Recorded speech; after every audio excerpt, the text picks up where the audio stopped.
Hello guys, welcome back to my channel and enjoy this fanfic part 2. Now let's start the fanfic. What the hell is this kid on about, Kakashi? The Junin shrugged. Kakashi-sensei, do you not have several somethings sharp at your disposal? Naruto asked. And is it also true that so long as he wishes to keep you locked in that jutsu, he cannot move his hand? So why don't you take the chance to slit his wrist, or at least jab a kunai or something into his hand? So shocked were they, that it took almost 5 minutes for either of the two Junin to do anything. In the end, Zabuza almost lost his hand, and again, Kakashi escaped, and pulled his little, monkey see, monkey do, routine. Then, of course Haku showed up, took Zabuza away, and he was again designated the pack mule for a chakra-exhausted Kakashi. Instead of giving himself back problems, though, Naruto decided to just drag Kakashi to Tsunade's house by his feet. Sure, Sakura bitched at him the whole way there, but it was well worth her harping. Good morning all, Kakashi said, surprised, yet happy to see his student reading. After informing them that Zabuza was still alive, he'd hoped they'd do as they'd done back home, and start training themselves. He was glad that at least one of them was still trying to keep busy even while he was out of action. His smile, had one been able to see it, was wide with pride. He was still weary from his bout of chakra exhaustion, and needed the help of a crutch to get around, but it was still time to get to work. If he was right, then they only had a bit over a week to get ready. Whatcha reading, Naruto? The Junin asked. The Uzumaki Guide to Manipulating Elemental Affinities. Kakashi's smile began to fade. I'm a wind type. Naruto, where did you get that? Kakashi asked. It came with the Uzumaki family scroll. Naruto replied easily, pointing to the rather large scroll sitting next to him. Man, it's awesome having a friend beyond the fourth wall. Even if the scroll hadn't existed before, since there's so little knowledge on his clan in the series, and the author wrote it in, it does now. Leaning over, Kakashi found a scroll that was easily as tall as the Forbidden Scroll, and more than twice in girth. How he'd missed that when he entered the room, he didn't know. And just where did you get the Uzumaki family scroll? Kakashi asked. Your mother said that the only thing left of your clans after Uzushiogakure was destroyed were the basic sealing books, and the sealing techniques that she and the Shodai's wife brought with them. All of which are being held by the Hokage as part of your inheritance when you fulfill the requirements. Sasuke and Sakura could only stare on in shock. The Dobi Naruto was from a clan. Sasuke and Sakura thought. Before you ask, yeah, they did forget that conversation from last chapter. Am I the only one who doesn't come from a powerful clan? Sakura added seconds later. The answer to that question, Sakura, is no. But the irony of the whole thing, is that her clan was almost totally wiped out by the Uchiha during an attempt to form an alliance. The reason? Because they were a clan in the same region that had the potential to be as powerful as the Uchiha. The crazy bastards couldn't deal with any other clan being as powerful as them, and tended to go on genocidal romps. The only reason that they didn't do the same with the Senju, was because Hashirama Senju could easily kick their strongest members even when weakened by the flu. And no, Madara was never able to live that down, and it was part of the reason he was so pissy all the time, had been so adamantly against the alliance, and eventually tried to attack Konoha with Kyuubi. Really big plot hole. Naruto tried in answer to Kakashi's question. Kakashi stared at him for several moments, before deciding that he'd rather not know, as that meant that he wasn't responsible, and wouldn't have to answer to the Hokage about it. It was then that Kakashi's words really registered with the last Uchiha. The Dobi had an inheritance from a powerful clan. Sasuke thought. Maybe there was something he could use against Itachi. Dobi, give me that scroll. Sasuke demanded, shocking everyone at the table. No, Naruto replied, offended that the bastard would just demand he hand over his family's stuff. I don't see you sharing anything your family left you, so why should I? Because not only do I need that power to my brother, Sakura, of course, swooned at his declaration. She was halted mid-swoon by Sasuke's next comment. But neither you, or that pink waste of space are strong enough to use, or even deserve, them. Both she and Naruto frowned. You know, Sasuke, Naruto said. If you weren't such a, I might have let you borrow the section on fire affinities. But now, you can go burn yourself. Maybe you'll get lucky, and turn that duckshadow into something respectable. Sasuke gave him a fierce glare, and walked away, vowing to just borrow it when Naruto went to sleep. Yeah, tell that bastard, Naruto. Inner Sakura yelled, punching an imaginary opponent. Sakura, for her part, was undecided on whether she wanted to slap Naruto for insulting Sasuke, and agreeing with her inner persona. Kakashi gave a sigh of exasperation.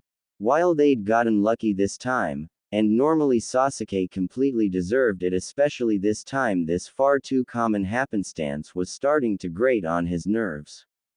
Naruto, could you please not antagonize and mock Sasuke? Kakashi said, getting annoyed at hearing the Uchiha rant about his pain and anguish every time Naruto did something like this to him. But he makes it so easy. While that is true, you should be mature enough to show some restraint. Kakashi said, I'm 12, I'm not supposed to be that mature yet. Then do it for the sake of my sanity. Kakashi said, I'll even teach you the one Fuden jutsu that I know if you stop for at least the duration of the mission. Naruto thought about it for a moment, before nodding. Deal. Naruto grinned. Alright, you two get ready, I'm taking you down to the docks to start you on water walking. Kakashi said, I'll go get Sasuke, and we'll be on our way. Almost as soon as they'd arrived at the docks, things had gone downhill. After showing them how to perform the technique, Kakashi had left them alone to work, while he guarded Tsunade at the bridge. Naruto let a snicker loose as he thought of what a fight between a nearly crippled Zabuza and a severely weakened Kakashi would be like. The one piece of advice he'd given them was to start at the shallow end, and work their way to the deeper end as they progressed. Given his knowledge and experience with the technique, it didn't take long for Naruto get his footing in the shallow water, and move to deeper sections. Sakura, whose chakra control was pretty damn unnatural, and who asked for help, got it soon after, but had to rest after each bit of progress made, given her limited reserves. Sasuke, on the other hand, was still trying to get his footing in the shallow end. His pride wouldn't allow him to ask for help, and when either Naruto or Sakura offered to help him, he'd snap at them, and tell that he didn't need any help from weaklings. Naruto didn't bother asking after that, and Sakura only bothered 2 more times before she gave up as well. Once he'd gotten far enough into the water that his feet no longer touched the bottom, Naruto placed his hand into a familiar seal, and with a sudden burst of chakra, created over 100 kage bunshin. Naruto, what are you doing? Sakura asked from a few meters away. Well, since I get the memories and experience of my clones when they pop, this will help me speed up my progress even more. Naruto, that's cheating, Sakura yelled. And Sasuke being able to copy and learn something without having to do anything but watch it done with his Sharingan isn't? He asked. Look, I'm man enough to admit I have the worst chakra control on the team, and having cage-level chakra reserves doesn't help that fact. We both know I need all the help I can get. Sakura gave an annoyed sigh, she couldn't really deny his words after all. Several hours later, 2 genin entered the home of their Wave Country hosts. Both had looks of happiness at the progress they'd made, and couldn't wait to get back out the next day. Unless Kakashi-sensei decided to have them on guard duty. Naruto was now back up to where he'd been before his training trip with Ero Sennin, and was hoping to start sparring with his clones the next day. Sakura had finally gotten to a point where her feet no longer touched the bottom. She'd profusely thanked Naruto for the soldier pill, for she'd have never made it as far as she had on her own flimsy reserves. As for the third genin, well, he didn't do so well. Seeing his teammates progressing so quickly on something that he was struggling with had stung his pride. He'd only made it to the knee-deep waters, and had walked off to sulk around midday. Sasuke wasn't worried. He was still better than the Dobi and the fangirl, and once he had his Sharingan activated, he'd be able to see exactly how to do it. When he finally returned from his training, he gave Naruto a glare of epic proportions. Well, it was epic in his mind, rating only about 14,562,317th all time, before immediately heading up to the room he shared with Naruto. He didn't have the scroll with him, so now was his chance to borrow something useful from the Dobi. Kakashi returned several minutes later with Tsunade, just as Tsunade began bustling around the kitchen. This is not to be confused with the bustling of a certain redhead matriarch from another unnamed series with an extremely disappointing climax and ending.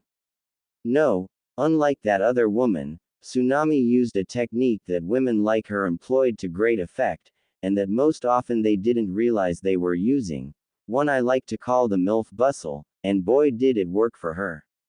So, how did things go with your training? Kakashi asked, already having an idea of what occurred. I'm up to a point where I can start training on top of the water. Naruto said, surprising Kakashi. My large reserves and Kage Bunshin help a lot, so it shouldn't take long before I can do it without thinking about it. What about you, Sakura? Well, I got pretty far with it, Sakura answered. I'm up to a point where my feet no longer touch the ground, but I still have to concentrate. Kakashi's brow raised. I gave her a soldier pill. Naruto interrupted. Naruto, Kakashi started. Don't worry, I gave it to her in pieces. Naruto said. Her reserves aren't currently large enough to withstand the boost a whole pill can give you at once. She'll probably have to rest tomorrow, but no harm done. Well, you're a little farther along than I thought you'd be, but that's a good thing. Kakashi said, rubbing his chin. What about Sasuke? He's gonna be a while. Naruto said, sighing. A combination of not improving as fast as he felt he should be, and the fact that we were progressing faster than the elite Uchiha, hurt his ego, and he wouldn't accept any help. He got up to his knees in the couple hours that he was working on it, which is pretty good all things considered, but it's like he doesn't understand that he's not going to be the best at everything, or something. I mean, with Sakura's lower reserves, and insane control, she's not going to have much trouble with any of the chakra control exercises. Oh, and why do you say that? Kakashi asked. Well, considering that until she really starts hitting puberty most of her chakra reserve increases will come by way of chakra control exercises, any growth she has will already be properly controlled. Unless I'm mistaken, her level of control far exceeds her reserves, and she'd probably have no trouble maintaining Sasuke's reserves as is. And with you, the stupidly high-level chakra reserves you have means that you'll be able to keep practicing long after your teammates have tired, and with you gaining the experience of your Kage Bunshin, your progress is accelerated as well. By the way, how many did you have working on this? A little over 100, but I didn't start using them until after my feet stopped touching the ground. Naruto saw the question in Kakashi's eye, and beat him to it. And before you ask, I've been doing a lot of research on chakra control exercises for obvious reasons. I've read up on the theory of water walking, and my family scroll had some tips as well. Well, I'm proud of your progress. Kakashi said. As he prepared to inform his students about the schedule for the next day, they heard a loud voice proclaim, "You shall not pass." The loud yell drew the attention and attendance of every shinobi in the house to the sound in an almost instant. Well, Sakura took a little longer, but only because she didn't have the luxury of a certain jutsu. With Shunshin on their side, Kakashi and Naruto arrived in time to see a huge wraith, one that looked incredibly enough like Demon Aura Kushina, as his sensei liked to call her, uber pissed mode, placing its hands into the Tora seal, and jamming them up. Sasuke's a loud girlish scream echoed in the room as Sasuke was lifted off the ground, and dangled in the air like a coat on a coat rack. Seconds later, the wraith flashed, Sasuke's eyes went completely blank, and the wraith disappeared, dropping the boy unceremoniously to the ground. Naruto, I thought that we agreed you wouldn't antagonize Sasuke anymore for the rest of the mission. Kakashi said, putting his traumatized student to sleep with his Sharingan. That wasn't my fault, it was part of the protections on the scroll. Naruto replied defensively. Besides, it's his fault for trying to borrow my stuff without permission. Kakashi sighed, knowing that in this case, he couldn't argue logically, and beginning an argument with Naruto that was devoid of logic, he didn't want to risk that at the moment.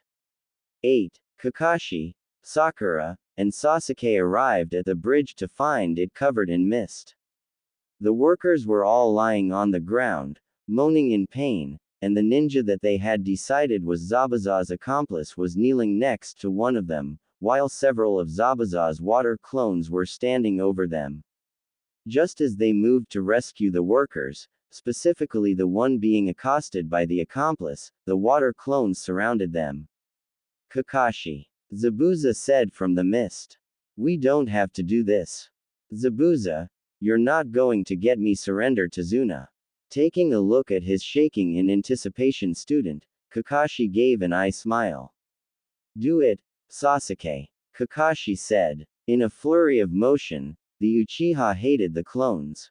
Damn it. It was at this point that Kakashi actually noticed the non-aggressive stance of the Junin, and became slightly confused, and with good reason. Sasuke, you take the accomplice. His statement was cut off as Sasuke, who had wrongly anticipated his sensei's command, charged at the distracted nin. When Zabuza pulled his sword, and ran to intercept his student, Kakashi knew that fighting was the only choice now. He didn't know why Zabuza had been unwilling to engage them at first, but now that he was, there wouldn't be any holding back. As it turns out, Zabuza and Haku hadn't come to fight, and weren't even responsible for the condition the workers were found in. You see, the very attractive wife of one of the workers had taken it upon herself to make lunch for the others. The only problem was, she wasn't a very good cook. She fell into the cliché of too hot to be domestically proficient. Normally, this wouldn't have been a problem, as it was still mostly edible. This time, however, her just passing acceptable culinary talents were compounded by the fact that the meat she used was bad, and they all ended up with food poisoning. A rather fast-acting, created out of plot necessity, food poisoning. Upon arrival, Haku and Zabuza had found many of the workers laying on the ground, clutching their stomachs, and groaning in pain. Haku, kind-hearted being that she was, decided to help them. Zabuza had learned something new that day. When he'd questioned her as to why she wanted him to use the Kurigakure no Jutsu, and make it just a tad thicker than normal, she'd explained one of the little-known uses for the jutsu. The mist actually helped ease the aches and feelings of nausea that were associated with food poisoning, pregnancy, and menstruation as well, and could also slow the effects of poisons, as the chakra-enhanced vapors would attract the poison once it entered the bloodstream along with the inhaled oxygen, and stall the attack on the system proper. She'd also had him make several water clones to keep an eye on the others, in case their conditions took a bad turn. It was as Haku had started working on the second worker, that Zabuza felt several chakra signatures arrive. Deciding to stave off an unnecessary confrontation, and to keep the Konoha nin from disturbing Haku, who absolutely hated to be bothered while she was healing, Zabuza ordered his clones to surround them. Kakashi. Zabuza started. We don't have to do this. He found himself interrupted. Zabuza, you're not going to get me to surrender to Zuna. Kakashi said, causing Zabuza to gain a confused look. Huh, surrender. Zabuza thought. What's he talking about? I'm not about to fight them, especially not after that blonde brat did, whatever it was to Haku. And why the hell was that brat shaking? Was he having some kind of involuntary spasm? Do it, Sasuke. Kakashi said. Zabuza watched in frustration as the Uchiha'd his clones, though he was admittedly impressed. Still, that meant more work for him as he had to keep an eye on the workers alone, and hold up the mist. Damn it, Zabuza muttered.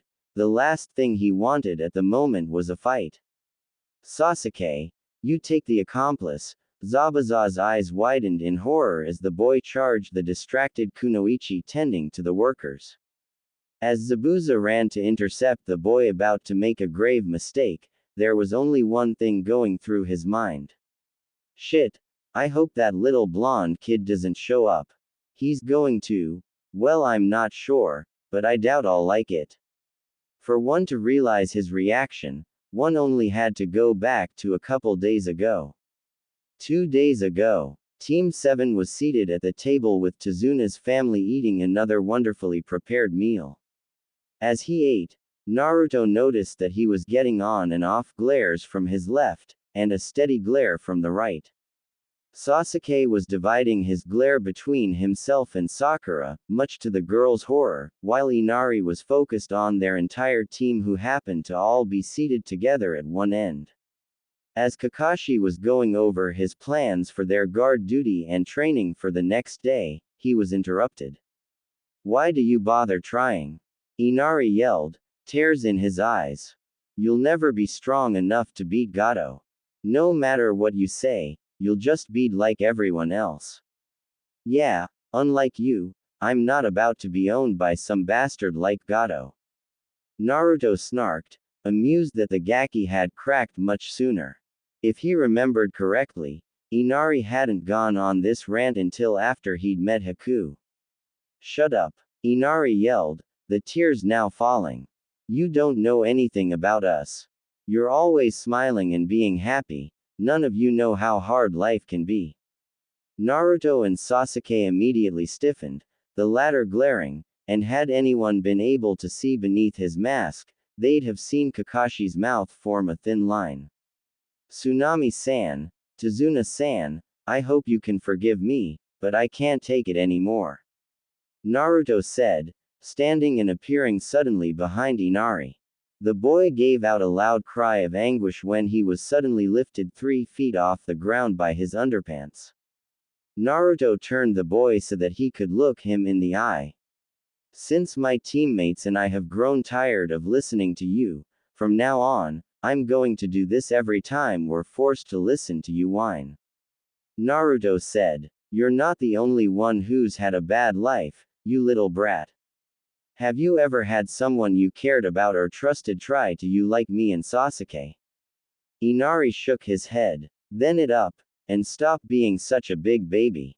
If you want your circumstances to change, then stop bending over for Gato, and taking it up the like everyone else. Be like your grandpa, and do something the hell about it. Naruto then dropped the boy, and watched as he ran from the kitchen to his room. While Sakura berated Naruto on the outside, although she was wondering about what he'd meant by someone trying to he and Sasuke, inner Sakura was again cheering Naruto on, and proclaiming him the second best teammate ever.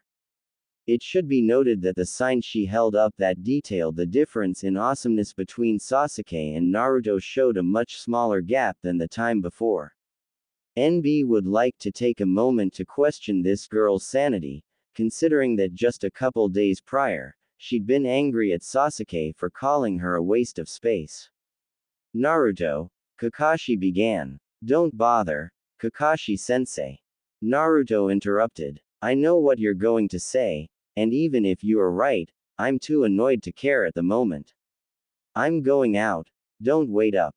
Early the next morning, an extremely effeminate boy could be found staring out the second floor window of a multi-level, overly elaborate, beehive-shaped treehouse. Haku smiled sadly to himself, knowing that Guzu and Maizu would have had a fit if they'd known that he had referred to their base as such. They had been like older brothers, and they would be missed. Unfortunately, Haku couldn't dwell on that. He had a lot of things to do today, first of which was gathering some herbs to help speed up Zabuza-sama's recovery. Untying his hair, Haku let the soft, raven strands fall down his back. A quick glance at the mirror caused the boy to sigh again, as beautiful, feminine features stared back at him. It was these features that made it so hard for the boy to find someone special, well aside from his makeshift family.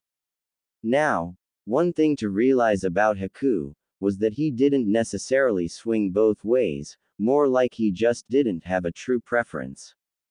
Growing up isolated, and as the perfect tool for Zabuza had never allowed him to truly develop a preference, so when he finally hit puberty, he found that his hormones were reacting to both men and women.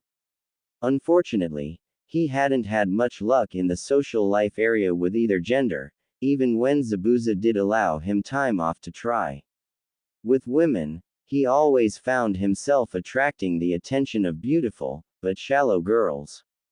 Ones that ultimately couldn't deal with the fact that he probably looked hotter to most heterosexual guys than she did. Then, when he found a girl who wasn't bothered by that, they were usually Bishonen yayo fetishists of such an extreme nature as to frighten him. With men, it was just as bad. He either wound up attracting heterosexual men, or homosexual men who didn't like the fact that he looked so much like a woman. For some reason, he could never find a guy that liked both. Haku shook his head of such thoughts. He had a job to do, and contemplating his lack of a social life would not get that done. Removing his normal attire, he pulled on his favorite pink kimono, one decorated with small red spirals. NB would like to point out the irony of the design, especially considering certain events that were soon to take place. Anyway, once he'd also adorned a small black choker, one that served to not only add to the non-threatening feminine look, but also hide his Adam's apple. He headed for the exit to his living space. Sparing a glance at his bedridden master as he passed through the first level, Haku stopped only long enough to put his sandals on, before heading out of the building. A short sprint, and he landed in an area that had an abundance of the herbs he was looking for. Haku made haste picking the herbs for Zabuza, not willing to take the chance that Gato might visit while he was gone. As he knelt at the edge of a clearing, a freshly picked herb in his hand, Haku spotted the blonde boy who had made the rather interesting observation about the Suoro no Jutsu. He was dozing under a tree, but it was far from a peaceful sleep. He was moaning like he was in pain, and thrashing wildly, possibly in the midst of a nightmare. Haku pulled a senbon from the sleeve of his kimono, but paused, finding himself oddly unable to just this boy. Sighing, Haku replaced his senbon. Remembering some of his own night terrors, and feeling uncomfortable with just allowing the boy to suffer, Haku decided to act. Just as he reached out to touch the boy, "Gah! Bad kitty!" Naruto screamed, bolting up, only to find himself staring at the most beautiful face he'd ever seen. And considering some of the women he'd met in his life, Mabui, that girl that Ero Sennin ran off with when they were searching for Bachan, that was saying something. "Are you all right?" the criminally sexy voice of the older nin asked. "I will be." Naruto grinned. "So, what are you doing out here?" Naruto grinned. This meeting was going the exact same way as it had the last time. Well, with one major difference that he was about to make now.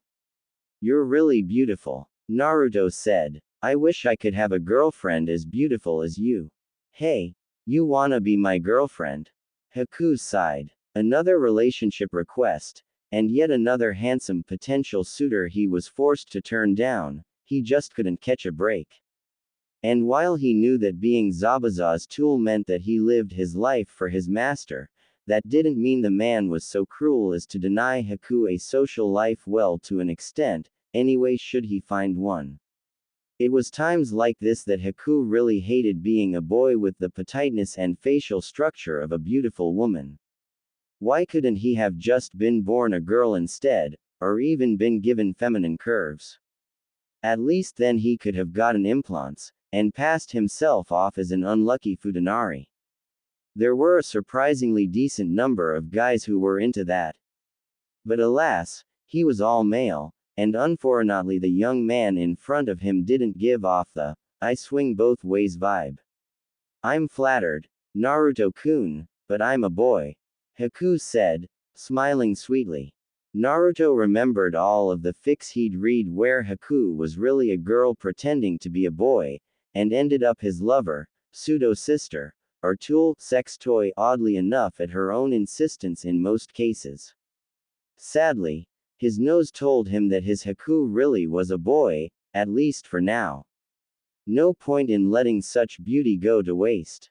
Naruto remembered the conversation he'd had with Kyuubi a few days ago when he'd told him what he was going to do. Flashback. You're really going to use one of your changes to make that boy a girl? Kyuubi asked in his head. Yup. Naruto thought back. Why should I have to settle for Sakura, when I can have a super hottie like Fem? Haku. The Kyuubi thought about that for a second, and had to admit that the brat had a point. Okay, I'll give you that, but don't you dare leave out that Hyuga girl. The fox spat. You've seen how much she develops when you're gone with the pervert. She's already in love with you, brat.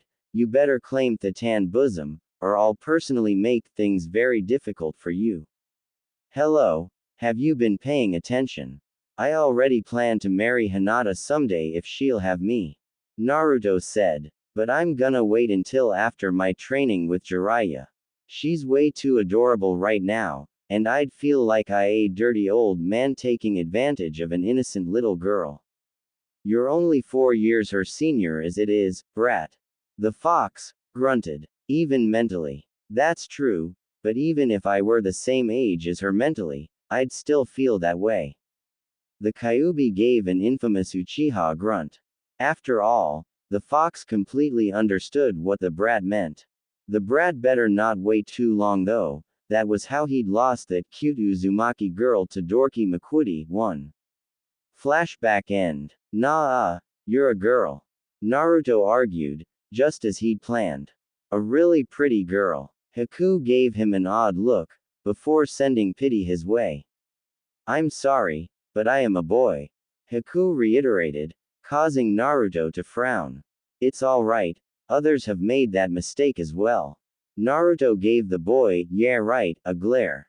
You are a girl, Naruto said, forcefully. Haku, who was starting to get annoyed, was about to argue further, when Naruto raised his eyebrow, and cleared his throat expectantly.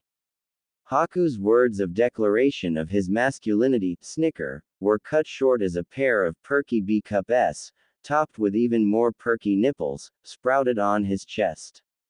This was followed by his junk shrinking to nothing, his changing into a decently prominent, and his Adam's apple disappearing. Next, the young, person felt a burning sensation inside their body, as certain gender-specific organs and innards began to shift and morph, and he felt the skin, flesh, muscle, etc. between his legs split and morph into a certain opening. Finally, when the hard, flat planes of Haku's figure became soft, feminine curves, there was nothing more the young Kunoichi could say. In a rather subdued and confused but very sexy voice Haku spoke.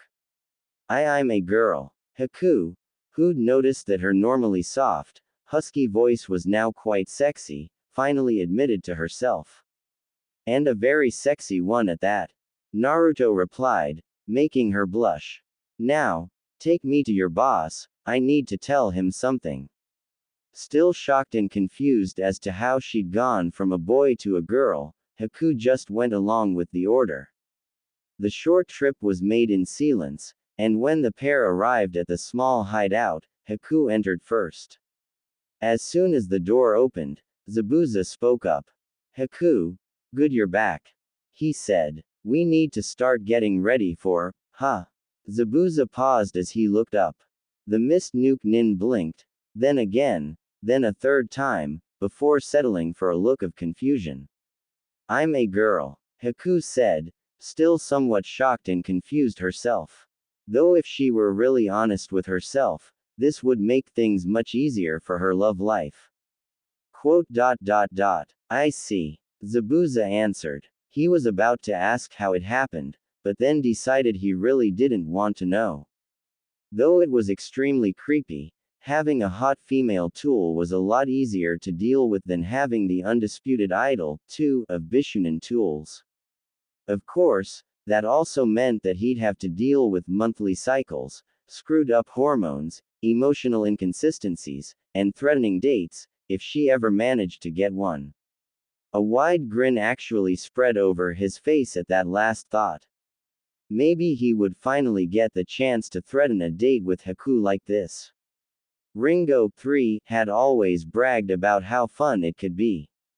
Anyway, we need to do some recon. Once I'm healed, we will finish this mission. Just then a voice interrupted. Yeah, I wanted to talk to you about that. Naruto entered the large tree house, for that was what it was, and gave Zabuza a foxy grin. Despite her confusion, Haku couldn't help but gain a light blush at the handsome look. Naruto suddenly found the point of a sword at his throat. You've got some balls coming here, kid. The Junin said. I just want to talk. Naruto said. Zabuza suddenly felt compelled to hear him out, while Naruto heard a voice in his ear that sounded like a freebie. You've got 30 seconds. He said. Gato is a creepy little bastard, and we both know he's going to end up double-crossing you. Naruto said quickly. How do you know this? Now Zabuza was never one to just take information at face value, but given that the kid had pointed out a major flaw in the water prison, it would be wise to at least hear him out. Call it a hunch. Naruto replied. Besides, did Gato ever give you the impression that you could trust him to keep his word? He has a point, Zabuza-sama. The super sexy voice of Haku intoned. Zabuza was forced to remind himself that he saw Haku as just his asexual T. Oh, who was he kidding? His oops, that was daughter now when he heard her voice use that particular honorific. 10 kinds of wrong, that. Okay.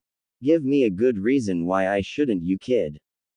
Zabuza said. Before I go and the midget. Because I'm pretty sure you're not gay. Naruto started. After all, he had seen a few fics where Zabuza and Haku were both male, and had a much deeper relationship than he'd ever considered possible.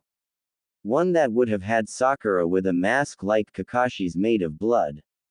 Zabuza, who was about to cut down the boy regardless of what he said, paused. What could hemming the brat have to do with his? He continued readying his sword to attack, but decided to at least hear the brat out, and discovered that it was a very good idea. So that means that you're likely into the Aika Aika Paradise series. My godfather happens to be the author of said series, so I'm pretty sure if I express an interest, I could get you signed, free copies for life. Naruto noticed the man's hand stall. Come on, the power of Aika compels you. Zabuza had to admit, it was a very convincing argument. Free Aika Aika for life. I'll think about it, brat. He growled. Now get out of my sight before I change my mind. Nodding, Naruto threw out one last comment. Nay, Haku-chan, that offer of being my girlfriend is still open if you want it. He said. I promise to treat you good. Naruto then disappeared in a swirl of bubbles, gaining a look of confusion from the former mist ninja. Zabuza-sama, I think we should take his offer. Haku said after Naruto left. Oh, he asked, noticing the very intense red covering the normally pale features of his apprentice. Yes, not only would it give us the chance to find out what happens to Miko in Volume 2 of Ika Ika Violence, but that boy somehow turned me into a girl. He did this without touching me, or using any kind of jutsu. We do not know what all he is capable of doing to an enemy, and I do not wish to find out. Not to mention that his offer is appealing, and I'd like to try out my new body with him. He was rather handsome, and we got along well during the time we had alone.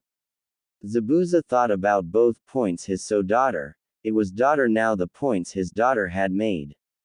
Never having to wait so long to find out what happened next in his beloved Ika Ika was a plus, not to mention that Konoha was always the first to get the new books, he now knew why. There was also the fact that last he'd checked, Haku had been a boy, a very beautiful Bishunin boy, but still a boy. That the brat had turned him into a her was worrying, and he really didn't want to know what else that brat was capable of doing if he could so drastically change a person's physiology without touching them. Not to mention that extra little subtle threat the brat had cunningly added. It was well known that Jiraiya of the Sannin was the author of Ika Ika, and if what the brat said was true, that meant he was Jiraiya's godson, and that meant that should he bring harm to the boy, he'd have to deal with Jiraiya looking into his bounty. Whether the boy was bluffing or not, Zabuza was smart enough to realize that when comparing himself and even Haku to one of the Sannin, it was best to err on the side of caution. Naruto, where have you been? Kakashi asked as soon as he entered the house. Talking to this hot girl, and her dad. Naruto said, if I play my cards right, I might be able to get me a buddy here in Wave. Unsurprisingly, Kakashi was the only one who approved of Naruto's time spent. Fortunately, he was also the only one who truly understood what Naruto was hinting at. Leave it to you to try and make friends in a hostile environment. Sasuke sneered. You'd better be glad that I promised Kakashi-sensei that I wouldn't antagonize you for the rest of the mission. Naruto grumbled. Anyway, where's the crybaby? I've got something to show him. What do you want? A voice sounded from behind. I've got a present for you. Naruto said, gesturing for the boy to follow him.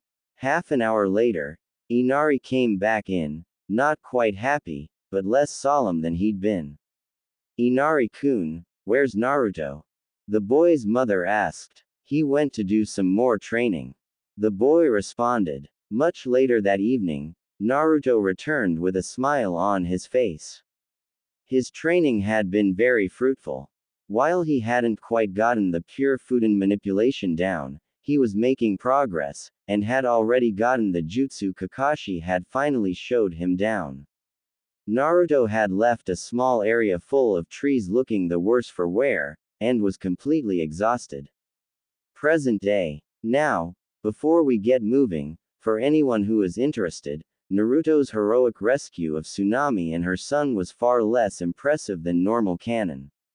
As Naruto finished dressing, he happened to look out the window in time to see Inari confronting the two thugs. As Inari ran at the man holding his mother, practically right into the path of the blade like he was suicidal or something, Naruto appeared to save the day, sort of. The shirtless thug swung his poorly maintained katana, trying to cut Inari to pieces, only to find his strike blocked by Naruto. With a cry of, "Nutshot!" Naruto kicked the shirtless man in the nads, effectively ending his effectiveness. Using the technique he was shown, and the weapon he was given, Inari took advantage of the distraction, and jabbed the Senbon in his hand forward with a cry of inverted Senin Koroshi. 4. As it would happen, Tsunade is a very attractive woman, a grade A MILF, so it would stand to reason that she'd cause certain reactions in men, especially the hired thugs of and who condones the rape of female hostages. Unfortunately for them, NB is taking point on this FIC, and thought they were failures as characters. Therefore, when Inari used the technique that Naruto had showed him, he jabbed the Senbon in at such an angle, that the loser with the long hair got himself a sharp, metal catheter. And we're moving on. As she again, happily, peppered the dark-haired boy with needles both ice and normal, Haku thought back on how the situation had devolved from the first move. Haku had found herself disappointed when the group from Konoha had shown up, and interrupted her medical work. It didn't help their situation that Naruto-sama hadn't been with them. After the initial shock of actually being turned into a girl had worn off, Haku was overjoyed. That boy had given her the thing she'd always wanted, and she had decided that he was to be her suitor if he accepted. Then, out of nowhere, the idiot she was currently fighting had jumped the gun before they could relay that they didn't want to fight, and she could question Naruto-sama's relationship status. After that, Zabuza-sama had jumped in, then Kakashi, and now they were all fighting. Haku hoped to whatever deity that was watching that Naruto-sama didn't find out about this. Hey, what's going on here? Naruto called out, using a wind jutsu to disperse the mist. Zabuza, you don't get the free Aika if you attack my sensei. And you, Haku, if you're going to be my girlfriend, we can't have you getting into fights with my teammates. Hey, we came in peace, Zabuza shot back. That hot-headed little brat with the duck shirket attacked us first, we just defended ourselves. Sasuke, you bastard, if you've ruined my chances with Haku, I'm going to tie you to a bed with no way to escape, and leave you to the tender mercies of your fangirls. Sasuke's face took on one of anger and horror. Sakura, who'd heard the yelled comment, collapsed with a nosebleed. You're getting your kicked, Zabuza. A voice suddenly echoed over the bridge. You missed ninja are so disappointing. Gato. Zabuza growled. Why are you here? And with those worthless bums? Well, the thing is, I'm gonna have you ED right here. Gato bragged. I never actually planned to pay you. Over where Haku and Sasuke had been fighting, Naruto winked at the beautiful Kunoichi. See, I told ya. Naruto said. He's a douche of epic proportions. See, hiring ninja from villages is too expensive, and they might turn on me. Gato continued. That's why I hire missing nin. I let the ninja beat each other up, and then I overwhelm them with numbers. Yeah, we can easily you now. One of the thugs called. Yeah, and once we've all of you, we're going to take that little girlfriend of yours, and have her make me some money. Might even take that pink-haired girl too. Gato then started a sick laugh that sent feelings of utter wrong down Sakura's back. Oops, did I forget to mention that she'd awakened from her naughty thoughts-induced faint. It was at this point that the ninja sensed something flying through the air. A single Senbon needle flew through the air, into Gato's mouth, and out the back of his neck, piercing the brain stem. The man was dead before he even realized he'd been hit, falling to the ground with a thump. Well, glad that's over. Naruto said. Good shot, Haku-chan. She smiled beautifully, and Naruto felt his heart racing. Hey, what are you guys celebrating for? One of the thugs yelled. Yeah, you guys said our meal ticket. So now we're gonna go pillage this town instead. One of the other thugs yelled. The chorus of agreements made Naruto frown. Kakashi, I'd suggest that you cover their eyes unless you want your precious genin to see this. Zabuza, who was still a little pissed at the betrayal, and the audacity that these untrained thugs thought they could handle a Junin, one who was fairly good on chakra, and had minimal injury, was ready to feed these bastards to his sword. That they had threatened his Soga daughter was another strike against them. You bandage face. Naruto grunted. Just sit back and let me handle this. Naruto. Kakashi started, but was promptly interrupted. I'm the only non-useless one here who hasn't had a chance to fight, so let me take care of this. Besides, I gotta do something to impress Haku if I want her to be my girlfriend, right? Luckily Sakura, who was currently preoccupied with gushing over the waking Sasuke, didn't hear the comment, or she'd have harped about it for who knows how long. That's a lot of mercs for a kid, Zabuza said, pointedly ignoring the girlfriend comment for the moment. Taju Kage Bunshin no Jutsu. Naruto called, ignoring Zabuza's comment, and suddenly there was one of him for every one of Gato's thugs. Or not. The villagers arrived as the swarm of orange descended upon the hired thugs. It was a good thing that Zabuza was watching Naruto in stunned disbelief, or he'd have noticed Haku's face turning a very bright red.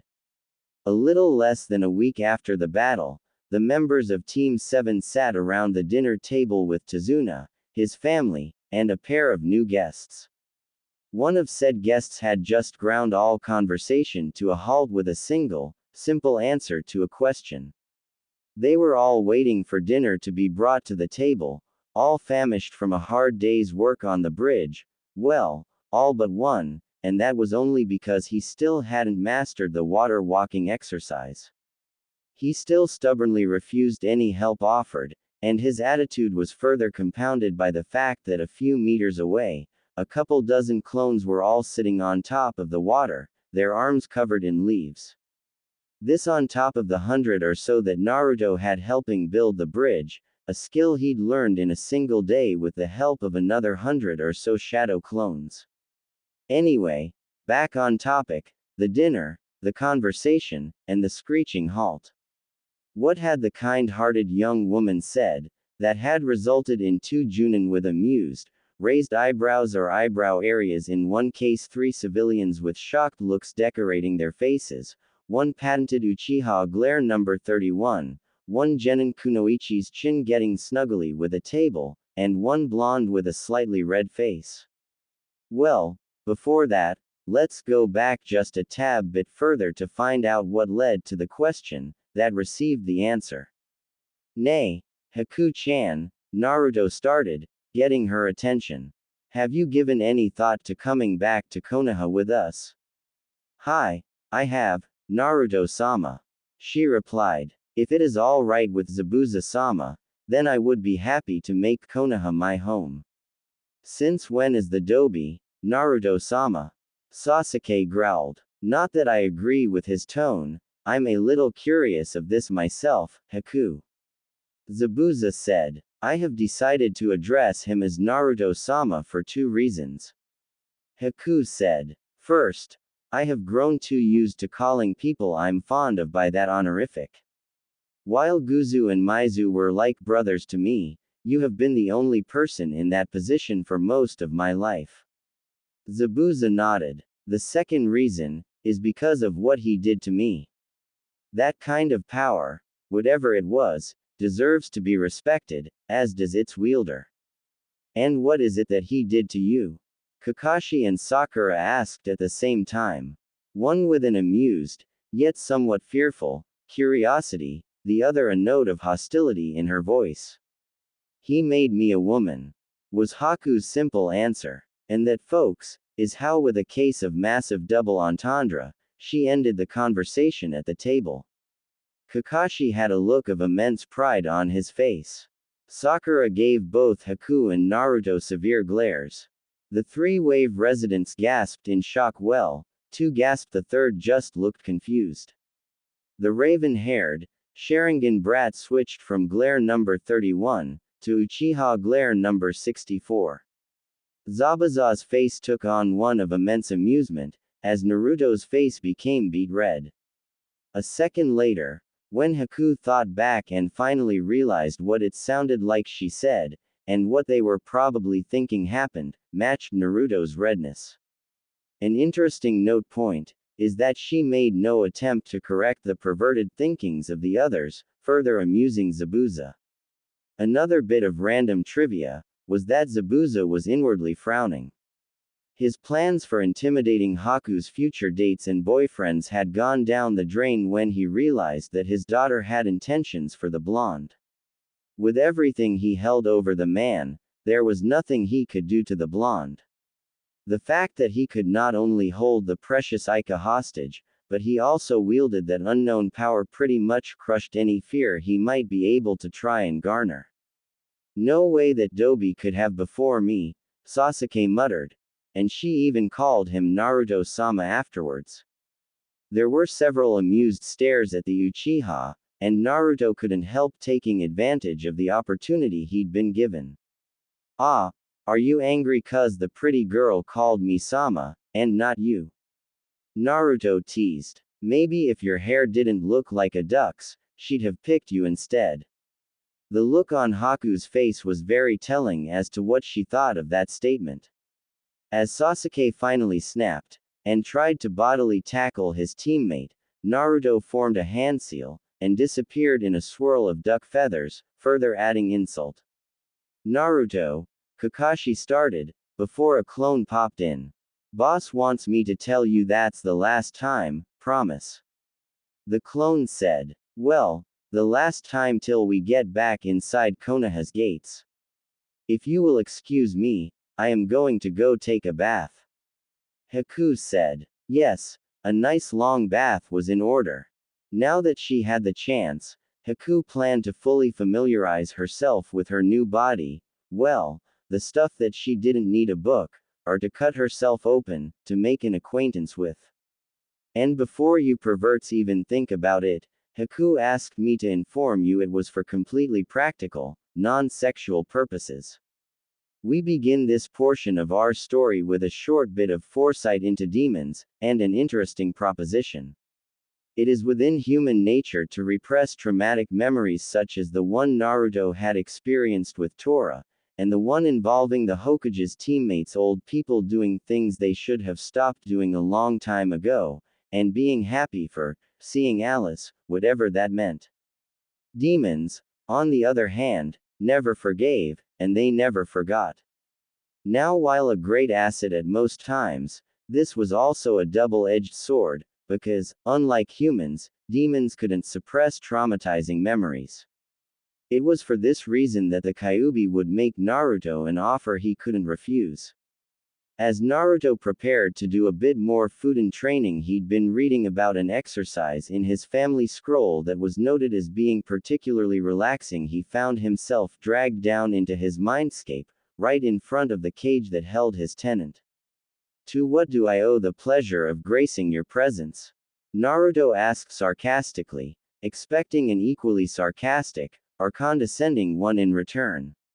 Sure, the Kyuubi wasn't a complete evil like previously, but the fox was still a.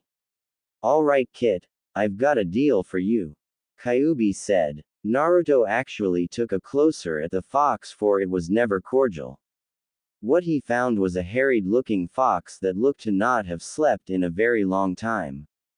Naruto would never have thought he'd see a frightened look on Kyuubi's face in any situation that didn't involve a certain geriatric Uchiha, but it was the traumatized glaze to its eyes that really got his attention. What's up, fox? Naruto asked. You don't look so good. Demons cannot suppress memories. Kyuubi said, shuddering. I need your help to get rid of a particular one. Oh, Naruto asked. Which one? The one with Tora that you've managed to mostly suppress. Now Naruto could have been a bastard, and taunted him, but the only person he'd ever wished that memory on was Madara, and that was only after the whole turning Sasuke into a raving psycho thing. I'm willing to give you my chakra, all of it, if you suppress that memory for me. And just how am I supposed to do that? Alcohol, it said. If you consume enough alcohol that I forget about what happened with that cat, I'll let you have my chakra, and you won't even have to fight me like that version of you in that comic did. While I can hold my liquor with the best of them, once I'm actually drunk, I can't function very well. Naruto said. You've seen my memories, you know that. I'm like drunk Lee on steroids, only I'm exceedingly happy and affectionate. Even now, he was tempted to go and apologize to Kiba's mom. Not to mention, I'll probably blow my cover. You won't have to worry about being drunk, because I'll be absorbing all of the effects it has on your system, and filtering the negative effects of drinking that much. It was a beautiful day in the neighborhood, and a beautiful day for a neighbor, but Kakashi wasn't feeling as happy about it as one should have been. Why, you ask? Because his student had just given him a death sentence. When he'd first passed Squad 7, Sarutobi had held him after the meeting, and told him in a no-nonsense manner that nothing serious had better happen to Naruto. Now one would think that he meant something like Naruto dying, but that was only one of the minor grievances. Sure, it would have been like losing a grandson, but considering the hazards of the job, he would understand, even as much as he wished it hadn't happened. No, the issues that Sarutobi were stressing were the shinobi vices and pitfalls. Kakashi was informed in no uncertain terms that Naruto was not to become addicted to drinking or gambling. Nor was he to allow Naruto to become an emotionless drone, a creepy sumbitch with a blood fetish, anything related to youth or the season of spring, or any of the other eccentric quirks that Konoha's shinobi have been known for. He'd almost had a scare when Naruto decided to steal his lateness, lame excuses gimmick, but because Naruto only did it for team meetings, and he was obviously doing it to mock him, the Hokage let it slide. This time, however, Kakashi was fearing for his life. Naruto was sitting at the kitchen table eating breakfast, but that's not what had his features pale, or his teammates looking at him in shock. No, that was the result of the insanely huge bottle of sake that was sitting next to his plate. How could he have underestimated the effect Naruto's firsts would have had on his precious student? Add to that the fact that it was not just one enemy, but several dozen. Dotting all those mercs must have been too much for his mind to handle, and now he's begun to drown himself in alcohol. He'd even thought that having that cute girl talk to him about it would help, but apparently not, it only stalled the inevitable. Sarutobi was going to him for letting Naruto develop a drinking habit. Naruto, are you alright? Kakashi asked. You can talk to me, you know, you don't have to do that. I'm sure even Zabuza or Haku wouldn't mind talking to you about it. Trust me, Kakashi-sensei, this is the only way to forget. Naruto replied. There are just some things man was not meant to remember. Kakashi paled. It seemed Naruto was taking this harder than he'd thought. The Hokage was definitely going to him, now. I knew I shouldn't have let them talk me into continuing this mission after the demon brothers showed up. A few days later, as the people of Wave gathered to see the group of shinobi off, Tazuna posed a question. So what do we name the bridge? He asked. It has to be something super cool since it's a super bridge. How about the Great Naruto Bridge? Inari put forth. After the person who gave hope back to our country. The cheers told Tazuna that the name had been accepted. I like it, he said, before thinking to himself. Besides, anyone that can turn an enemy ninja into his girlfriend, and get her to sleep with him after one meeting, deserves to have a bridge named after them. The trip back to Konoha was a rather interesting one for the group. Naruto and Haku were walking calmly side by side, the elder girl sending subtle glances his way, cheeks pinking just a bit each time. Naruto had a huge smile on his face for succeeding where he'd failed before. Not only had he saved Zabuza and Haku, but he'd gotten an uber-hot girlfriend out of the deal. Still, he couldn't help but think he was forgetting something. Ahead of them, Kakashi and Sakura lead the group. Kakashi looked like he was walking to his death, and given the rather large jug of sake that Naruto had bought in Wave that was currently half empty when it had been full not too long ago, he felt he was justified in this. Sakura, who was standing next to him, was trying to figure out why the girl had shunned someone as cool, handsome, and amazing as Sasuke-kun, for a loser like Naruto. Sure, the baka had his moments and damn if they weren't some pretty amazing ones when they occurred and her crush could be a sometimes, but Sasuke-kun was still much better. Sure, she was happy that the admittedly much more beautiful that either she or Ino girl wasn't going to be competition, especially since Sasuke actually liked her. She was still highly nonplussed by the situation. Behind the couple, Zabuza and Sasuke were bringing up the rear. The elder ninja could only stare at the two youngsters in front of him. The blonde was something else, having changed Haku so much, and making him really realized what he truly felt for the girl. The girl. Haku, the little brat, had somehow broken through his emotionless defenses, and become like the Soga, the daughter that he'd always wanted. And now his little mini has him's herself a boyfriend, and that meant certain talks had to be retalked, with stresses on the opposite side. He'd taught the girl Zabuza before. Shit, this change is going to take some getting used to. Zabuza thought. Looking over, he could sense the glare the brat was giving his teammate, and couldn't help but almost smirk. That brat actually thought he had a chance with Haku. That arrogance, the superior looks, the attitude that he must have thought was cool, and the sense of entitlement that he seemed to exude pretty much guaranteed that Haku wouldn't be giving the boy the time of day anytime soon. About 2 miles out from Konoha, something occurred to Naruto.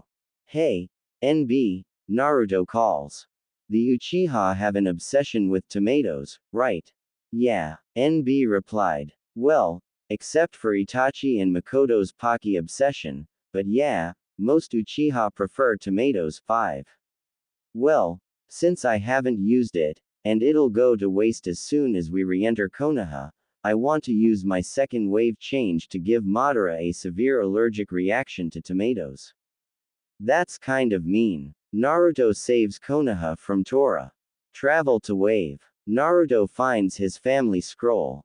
Sasuke gets a spectral enema for trespassing. Naruto saves his very first real friend, then makes Haku a woman and his girlfriend. Gave Madara an allergic reaction to tomatoes, and got a feeling he was forgetting something very important. As the group of 6 entered Konoha, Naruto couldn't help the nagging suspicion that he'd forgotten something very important. All through the debriefing with the Hokage, the feeling just kept growing and growing. And for some reason, Gigi's call to his secretary to set up a meeting with Mr. Nice Guy as they were leaving put him on edge. He hadn't known what that meant the first time around, but now he was well aware of just what Gigi's funny-smelling, special tobacco was. One. Relaxation herbs. Naruto thought. Now, as he escorted his team and new friends to Ichiraku's, Kakashi-sensei had insisted they hold a meeting to discuss the events of the mission and what it would mean going forward, and Ichiraku was the only place he knew Naruto would be welcome. For the life of him, Naruto couldn't figure out what it was that he was forgetting. From her stock hiding spot, Hinata frowned deeply. She had seen Naruto-kun return from his mission with 2 extra people. After hearing Naruto-kun so frequently proclaim that he planned to marry her someday if she was willing, which she very much was, she had finally worked up the courage to tell him how she felt. She'd followed them to the Hokage Tower, and hoped to catch him as they came out of the building. When they emerged, however, Hinata found herself feeling a slight pang in her chest, right before an angry beast welled up inside her. She didn't know who this limpet hanging on her Naruto-kun was, but she was very unhappy, and she was going to make sure that the intruder knew that Naruto-kun was very much spoken for. She followed them as they made their way to the ramen stand her dearest loved so much. About a block away, Hinata decided to act. After all, it wouldn't do to disrespect Naruto-kun's favorite restaurant with such an argument. Let go of my Naruto-kun.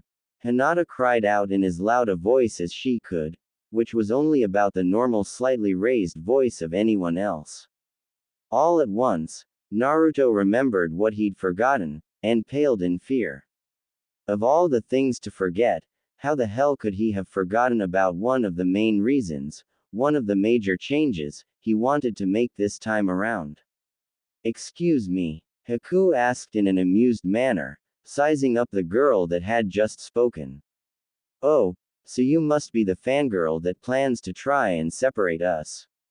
After all, her relationship Bible Ika had said that with men like Naruto, there's always at least one fangirl that will have improper designs on the heroine's destined love. And from a powerful bloodline clan too, nothing less than I'd expect from a man like Naruto-sama. Kakashi, Naruto, and Zabuza could sense the underlying hint of danger to her tone, and for the blonde of the group, well, he was worried. I am Naruto-kun's first love. Hinata, not taking being compared to Sakura and Ino very lightly, said, her voice stronger than Naruto had ever heard it prior to Pain's attack. And you, miss, are encroaching on claimed territory. Judging from the manner in which you just addressed me, I'm guessing that you're in love with my boyfriend. Haku taunted, then smirked at Hinata's shocked gasp. What's wrong? Afraid of a little competition? You're wrong. Naruto-kun is mine. Hinata said. I won't just let you take him away. Is that so? Haku replied. I do not see your name anywhere on his person, so he obviously doesn't belong to you. So if you would be so kind as to leave Naruto-sama and I alone, I won't have to force the issue. Hinata almost growled at the girl. She was right, and there was nothing she could do to refute that. While Naruto-kun's declaration that he intended to marry her had been fueling some rather lovely dreams for the past month, he was not hers. And while choosing another girl after such a declaration, especially in regards to a clan heiress, was considerably frowned upon, almost taboo, there was nothing illegal about it.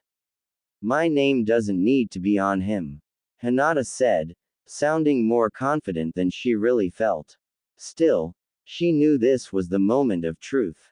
If she didn't tell him how she felt now, there was the chance that she could lose him to this hussy. Even if Naruto had declared his intentions, if he felt that they were unrequited, he could very well move on to someone else. IIL love, N Naruto-kun. Even as she made her own retort, Hinata also found herself blushing at the way the girl addressed her Naruto-kun. Adding Sama to his name meant that she saw him as her master of sorts, and that thought brought all sorts of naughty images to Hinata's mind. Images that the younger girl envied the older for if they were true. There was also the fact that Hinata had a secret. While it was true that Naruto didn't have her name written on his body, the same couldn't be said of the young heiress. Her bottom gave a slight tingle along the ink lines that ran along the upper curve of her quite delectable in a few years derriere. It didn't matter that her cousin Neji had been traumatized by the ordeal. She wouldn't know it, but being forced to tattoo, property of Naruto, onto his cousin's behind, had actually been the straw that broke the camel's back for Neji's hatred of the main house. Sasuke watched the spectacle with something akin to a disturbing giddiness. It would seem that the Dobi had just backed himself into a sticky situation, and given him the chance he needed. After making such loud and public declarations that he planned to marry the Hyuga heiress, to court another woman of foreign kunoichi, that was bad business. Not only that, but there was absolutely no way that he would be able to marry both Hinata and Haku. He'd have to give up one of them. Given that protocol would dictate that he'd have to marry the woman that he'd claimed first, that would leave Haku all for him. The only thing that could ruin this was the fact that Naruto was a clan heir. But if Naruto's declarations were true, the Uzumaki weren't a Konoha clan, so it wouldn't matter either way.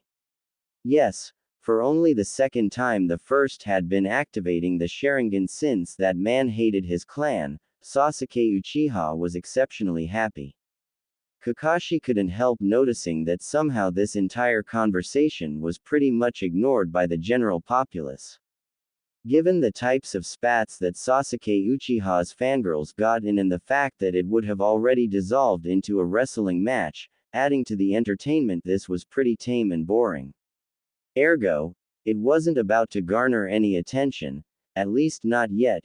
even if one of the participants was a member of a major bloodline clan. Still, given her particular crush, and the fact that normally there wouldn't have been any competition for one of these spats involving her, you'd think it would gain more attention.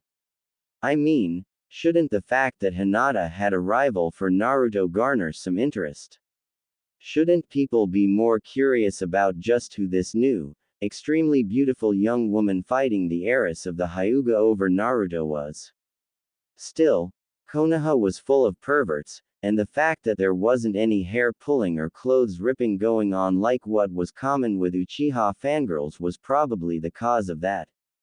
As Haku gave another cold, calculated rebuttal, and Hinata returned with her own passionate declaration, the members of the group couldn't help but marvel at the spectacle. Again, Sasuke was far too smiley to be natural. Kakashi and Sakura were utterly shocked at the Hyuga heiress behavior. Hyuga were supposed to be the epitome of calm and collected, while Hinata looked to be a hair's breadth away from physically attacking Haku.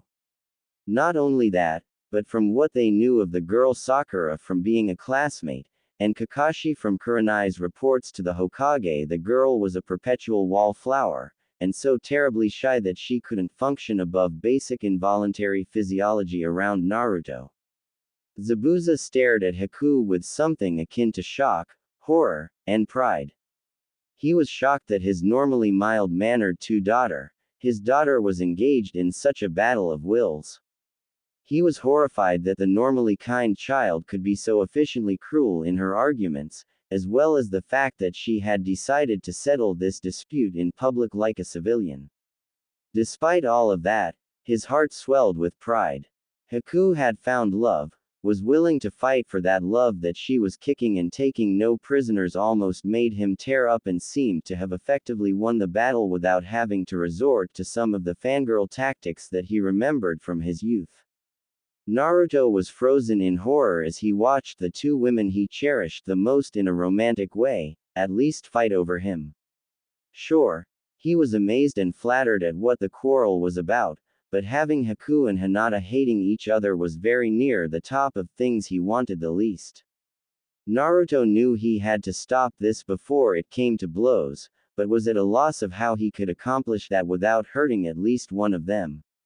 Unfortunately for Naruto, Haku's next shot at Hinata would end the verbal portion of the spat, and take it to the violence. So what if Naruto-sama declared a desire to wed you? Haku spat. I have proof that he wants me. Proof? Hinata asked. Oh yes. Haku said. So great was his desire for me, that Naruto-sama made me a woman less than 30 minutes after we first met. Everything went silent and still for a moment, and then all hell broke loose.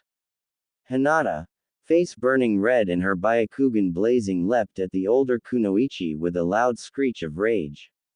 And now that there was wrestling, and the potential for clothes ripping and hair pulling, they had an audience. Naruto's head hung in shame at that. He really should have known that NB was going to bring that back up, and that it was going to severely bite him in the Zabuza covered what was left of his face with his hand, and groaned. He couldn't believe that Haku actually went there, and just knew this was a result of the blonde's bad influence. Sakura blushed again at the implications of the statement, and Sasuke's eye developed a violent twitch at the fact that Naruto had already sampled the mother of his new clan. It was only her strength and beauty that allowed him to ignore the fact that he would be getting the Dobi's sloppy seconds. Kakashi, who had discreetly revealed enough of his Sharingan to record this scene for posterity, let loose a nearly audible, perverted giggle. Jiraiya would be getting several pages of notes from his biggest fan very soon. Naruto sighed as he watched the two Kunoichi fight. At the moment, they were just grappling at each other trying to gain the upper hand, but he'd seen women fight before. Even if they weren't civilians or fangirls, fights between women over boys always seemed to devolve into clothes ripping and hair pulling. While he was well aware that hair pulling with Kunoichi involved could get kind of ugly, it wasn't his greatest worry. His greatest issue was the threat to Hinata and Haku's modesty should clothes ripping become a factor. Given how fast Jiraiya's books flew off the shelves, he knew that Konoha was ripe with perverts, and refused to give them a free show at his Hareem's expenses. Setting himself for what he was about to do, Naruto created a cage bunshin, and the two pulled the girls apart. The two kunoichi struggled against their captors, until the familiar scent and presence calmed them. "In Naruto-kun is touching me," Hinata squealed in her head, trying desperately not to faint. Why waste precious time that could be spent basking in Naruto-kun's embrace by being unconscious? I knew that Naruto-sama would choose me over that child, Haku thought, especially considering the lengths he went to ensure that I would be his. Both then sent smug smirks to the other girl, knowing that her Naruto-kun, Sama had her in his arms, until they saw who was holding who. It came as a bit of a shock when they realized that not only was Naruto embracing them, but their new rival as well. Naruto-kun, there's two of you," Hinata said shocked, after she noticed the second blonde holding the other girl. "Naruto-sama knows cage bunshin," Haku exclaimed, as if suddenly remembering. "Real clones, real bodies, so many Naruto-samas." Haku shivered as her eyes glazed a bit. Before registering just what the older girl was saying. Naruto could make himself go from one to many, and all of them could give her hugs, and kisses, and take off their pants too. "But that means," Hinata started. A perverted gleam fell over both girls' faces, and two pairs of eyes glazed over for several seconds. We don't have to fight over one Naruto-kun." Haku shook her head, also understanding, and riding, the same train of thought. "We can have as many as we want," she said. The small trickles of blood that trailed from the pair of noses caused many to sweat drop. In the boldest move Hinata had ever made to date, albeit poking her fingers together, blushing, and the trickle still coming, she spoke up to her former rival for Naruto. "I can share if you will."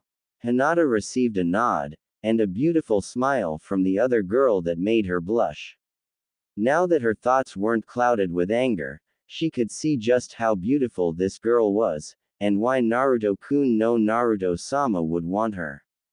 She inwardly frowned as she just knew she wouldn't have stood a chance if they'd gone the rival route like Sakura and Ino.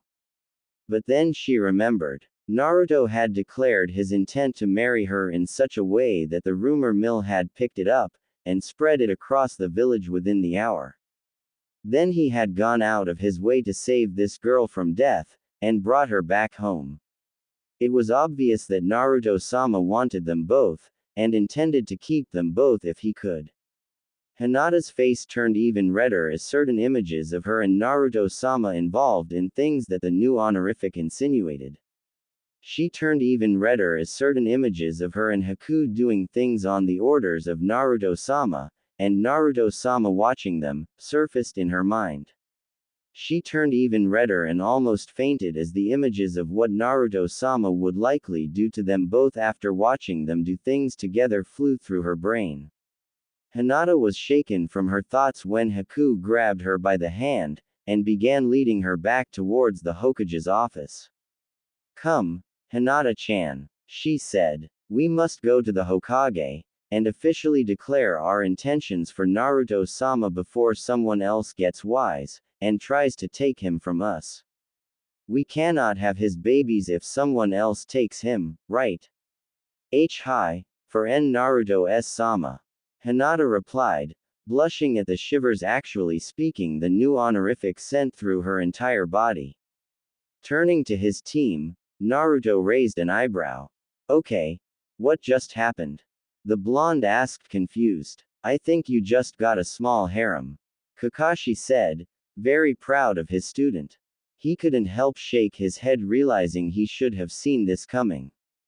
Given her bloodline's abilities, and her disposition, he should have figured the Hyuga girl would be a closet perv, and if Zabuza's story was to be believed, Haku was a fan of Ika Ika. Zabuza, as he began to reluctantly follow the pair of girls, was wondering if it was too late to rethink his position on having a daughter. Sakura was still stunned at the fact that someone other than Hinata wanted Naruto. That an incredibly beautiful and powerful kunoichi wanted Naruto, and that anyone would actually fight over the idiot was crazy. Sure, she'd noticed some changes in Naruto that she could admit were attractive taken separately from the whole, but this was still Naruto.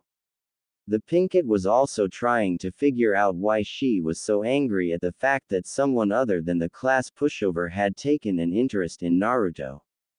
Finally, Sakura was bemoaning the fact that Sasuke-kun didn't know the Kage Bunshin. Then maybe she and her best friend wouldn't have to fight over him. They would be able to share him, and combine their efforts to keep those other fangirls away. Sasuke, however, was pissed. It looked as if the Dobi might be able to marry both girls after all. He just couldn't believe that Naruto, the idiot dead last, got both Haku and Hinata without even trying, at that. It just wasn't fair. Out of all the girls in their class, Hinata was the only one he found attractive, both because she was a doormat, and that meant she'd never talk back to him or anything like that, and because he could tell that her jacket was hiding a very well-developed figure for a girl of 12. While he couldn't use her to rebuild his clan due to her inferior bloodline, she would still be the perfect girl to practice with. Shy, timid, pliable, the perfect practice tool. If Sasuke were honest with himself, a girl like Hinata was his preferred type. If it hadn't been for the fact that her inferior bloodline was an extremely dominant trait, and his was recessive and would probably show stronger in any children they had, he'd have long since chosen the little doormat for his future spouse. Haku, well, she was just plain perfect. She was a strong ninja, and she was also very beautiful. She was even more beautiful than himself, and for an Uchiha to admit that was saying something. She'd have been the perfect woman to help rebuild his clan, but no, she had to like the Dobi, both of them did. He'd make that idiot pay for sticking him with fangirls like Sakura and Ino. He'd show them, or Haku at the very least, that he was better, and make them want to have his babies. Well, now that that bit of excitement has passed, we still have a meeting to conduct, Kakashi said, leading his team the rest of the way to Ichiraku's. As the team sat down in one of the booths, Naruto mentally sought out his partner in crime. Hey, thanks for that save back there. That could have been a disaster. Naruto, NB started. I mean, really, how the hell did I forget about Hinata-chan of people? Naruto, NB tried again. Although, did you have to make them seem so perverted? Naruto asked. I mean, sweet, cute, innocent Hinata-chan getting a nosebleed while talking about sharing, and having as many of me as she wanted, that was just bad. I hate to burst your image of innocent little Hinata-chan, NB said. But I didn't have anything to do with that rather profitable, yet perverted, resolution between Hinata and Haku. You mean, yep, you've landed yourself a couple closet pervs. NB grinned before turning serious.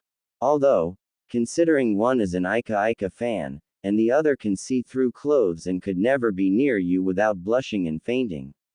Oh boy, right. Although, I guess this does answer a question I posed in one of my stories, whether Hinata would have been less timid if she'd had a rival for you. True. By the way, I know he makes it easy, but I think you should take Kakashi's advice, and lay off the tem a bit if your intention is to prevent his defection. I know, and I plan to back off some. Naruto said. I'll only retaliate to his being in. But seeing as neither Sakura or Sasuke got a clue until the second part of the Chunin exams, and seem to be following that same pattern, I figure I should have some fun with them while I still can. Naruto. NB's voice held a tint of warning. Fine, one more prank, and I'll leave him alone, unless he sets himself up for it. NB thought about the concession for a moment, before giving his answer. It's a reasonable condition, so I accept. Naruto breathed a sigh of relief. He didn't want NB's twisted sense of humor turned on him again. He and Kyuubi were only just getting past that Tora incident. Of course, this also meant that he'd have to find an alcohol source to satiate the fox's habit. That evening, after Naruto helped Haku and Zabuza get settled into one of the apartments in his building, Naruto had a sit-down with his girlfriend. Naruto and Haku had considered sharing an apartment, but decided it was too soon for that. So, what did Gigi say? Naruto asked. He said that even though he respects our decision to share, and that he wishes he could grant our wish, he cannot. Naruto noticed that Haku looked a bit annoyed at that, and he couldn't help feeling so as well. As it stands, the law is against us, but he thinks there is a loophole that he can use to help us.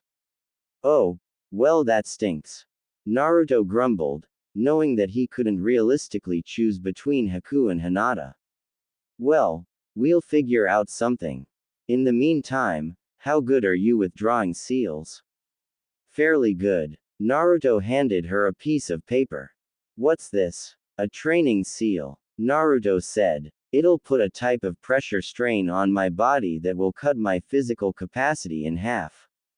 If I can strengthen myself with this on, then when I remove it, my strength, speed, etc. will double, trying to return to normal, and I'll be stronger for it. But Naruto-sama, if you do that, won't your body be more vulnerable and weak? Somehow, Naruto knew she was asking from a medical standpoint. I don't exactly know how it works, Naruto admitted. It's a seal I found in my family scroll, and the wording was sketchy at best. What I do know is that it works, but only for someone with the Uzumaki physical disposition. It kind of because I wanted to share it with you and Hinata-chan. While he still had an experimental training seal that they could probably use, he hadn't tested it yet. There was also the fact that his family's seal was so much stronger. 88. Her entire first week in Konoha, Haku made her presence felt. Whether it was turning heads as she walked down the street soon after her return, or giving the Hokage a migraine at the sheer amount of paperwork that would result from her and a clan heiress of Konoha deciding to share a husband, or even causing the women of the village no end of stress as their boyfriends, fiancés, and husbands all eyed the beautiful girl lecherously. What really annoyed them was the fact that they couldn't really blame her for it, as the way she dressed showed nothing, and was actually more along the lines of what male ninja wore. Nowhere was this presence more felt than in Konoha's medical facilities. Several times a day, men of all ages, shinobi and civilian alike, were being checked into the hospital and clinics with Senbon-related injuries. One nurse noted in her daily report that all of the Senbon-related injuries seemed to involve the majority of Konoha's more persistent self-styled Casanovas. That the injury rate of these men seemed to skyrocket at the same time as a new, very beautiful young kunoichi began to call the village her home was no coincidence in her sharp mind. It had been almost 2 weeks since Team 7 had returned from their first C-rank mission, a very interesting first C-rank at that. After a couple days of recovery days, which also included helping his girlfriend and her father get settled into his apartment building, the team jumped back into the swing of things. The first day they'd reconvened, they had taken a couple of light D-rank missions. Training for the next week had consisted of reviewing the wave mission, analyzing their battles, and gauging their progress with water walking to determine if they were ready to raise the difficulty level. Naruto and Sakura had progressed with the exercise enough that they were ready to try keeping their footing on moving water. Sasuke, on the other hand, as a result of his being stubborn, had only just gotten stationary standing to the point that it was second nature. Luckily for him, being able to move around without sinking was only just a step above mastering stationary standing. Finally, When he was able to run through the entire Academy Taijutsu Kata, Kakashi had deemed him ready to join Sakura and Naruto the next day. Sadly, he wouldn't be joining them quite yet, for when he turned to them, he found something that would again bruise his ego. While he was just about to start working on moving water, Sakura and Naruto were already calmly sitting on top of the moving water of a nearby stream that flowed into the water pool he was working on, both with crowns of leaves on their head, playing a game of Go Fish with a pair of Naruto's clones. Sasuke let out a frustrated growl, as he angrily stalked away from the training ground. You know, one would think that at some point he'd activate his Sharingan, copy one of us doing this exercise, and save himself a lot of trouble. Naruto said, sighing. Sakura, who was starting to lose a lot of the respect she had for her crush yet still hadn't gotten a clue about her own shortcomings, shook her head. Naruto, I'm sorry for calling you a genius that day. Being a genius isn't really a bad thing, Naruto said. But nearly everyone I've ever encountered tends to overthink everything, while overlooking the obvious, and end up making things so much harder for themselves and often others than they really have to be. It would be another 3 weeks before all three were of an acceptable level to start sparring on the moving water. Much to everyone's surprise, this exercise turned out to be harder than they expected. In an odd turn of events, Sasuke was the first to get the exercise down. This, of course, because he'd finally decided to put his Sharingan to use, and copied it while Kakashi was demonstrating. Naruto was the next to get it, using his clones, while it took Sakura a few more days to get it due to her much smaller reserves. Aside from training and missions, Naruto didn't really do all that much his first month back from Wave. He'd set out a goal for that first real mission, and had succeeded even beyond his wildest dreams. Okay, so that was stretching it a bit, considering his wildest dreams involved him, Haku, and Hinata, a fast forward of about 5 years, lots of gratuitous nudity, and a weekly need to buy a new mattress. Anyway, before that train of thought had been derailed, Naruto was congratulating himself on a successful plan. Still, he knew that he needed to start planning for the Chunin exams, and that meant some serious training aside from what he did with his team. The training he needed was getting his physical state back up to par with his shinobi abilities. That, however, would take until at least sometime after he went away with Arrow Sennin, so he needed a loftier goal. Maybe he should shoot for about even with Lee. That would put him about even with most real threats, and ahead of pretty much everyone else. The most important thing Naruto had done, however, had been to spend time with his girlfriends, or at least he had planned to. For some strange reason, Hinata and Haku would disappear together for long periods of time. The few times that he'd caught up with them before they did so, he'd been told point blank that he wasn't invited. He'd been able to get a small nugget from Hinata, but that had basically amounted to his harem wanting to get to know each other better. The one time he tried to, figuratively, put his foot down on their disappearing acts, and not inviting him to join them, Haku had laughed at him. She then proceeded to inform him that while they may be his harem, it was only because they chose to be so, and that they could easily find someone else if he was going to start acting like Sasuke. Given how much attention Haku had been getting since her arrival, and the growing number of interested parties in Hinata since she'd become closer to Haku, Naruto decided that they were right, and he would shut up about it. Haku, sweet girl that she was, took pity on him, and told him they had no intentions of doing so, but that he needed to understand that he didn't own them. That both the intoxicated Kyuubi and NB were both in the back of his mind calling him an idiot for that stunt really brought that message home. She'd also told him the real reason they'd been avoiding him. Until the Hokage gave the okay, he and Hinata couldn't engage in any couple-related activities.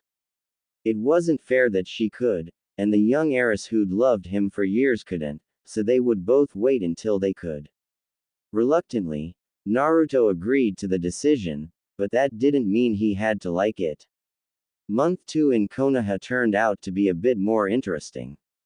One of the biggest things that happened was that Naruto was finally granted the rights to date both Hinata and Haku, but that didn't come until much later in the month. Another interesting facet of the second month was that Haku was finally introduced to the other members of their age group, starting with their graduation class. First had been the introductions to Team 10. Ino had balked at the fact that there was now someone in their age group who was more beautiful than she was. This of course led to her getting into an argument with Sakura over the fact. None of the three boys felt it safe to mention that they'd all thought Hinata, Amaki, 3, and Tenten had always been the three prettiest girls their age. Choji and Shikamaru at least had accepted Haku almost immediately. Although it should be mentioned that Choji had started developing a slight crush on the pretty girl, before finding out that she was already seeing someone. When Ino had finally gotten over her feelings of inadequacy, she'd been properly introduced, and had been on the way to becoming friends. That is, until Haku revealed that she didn't use beauty products, having formerly been a boy, that beauty just happened. When it was further revealed that Haku had not only defeated Sasuke in a battle, but that as a result, Sasuke was crushing on the older girl, Ino became almost hostile. In what should have been an expected act, Ino declared Haku her rival, not that the older girl cared one bit about the rivalry, or the subject of it. The next team that she ended up meeting was Team 8, or at least one member of it, since she'd already met Hinata. Shino had taken her presence as he had everyone else's. He neither made any positive or negative reaction, just nodded his head, welcomed her to Konoha, and went on his way.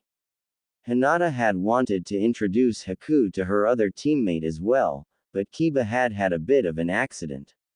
While she didn't have the details, Hinata had been able to learn that Kiba had challenged his sister for dominance, and the distinction of heir, and lost badly.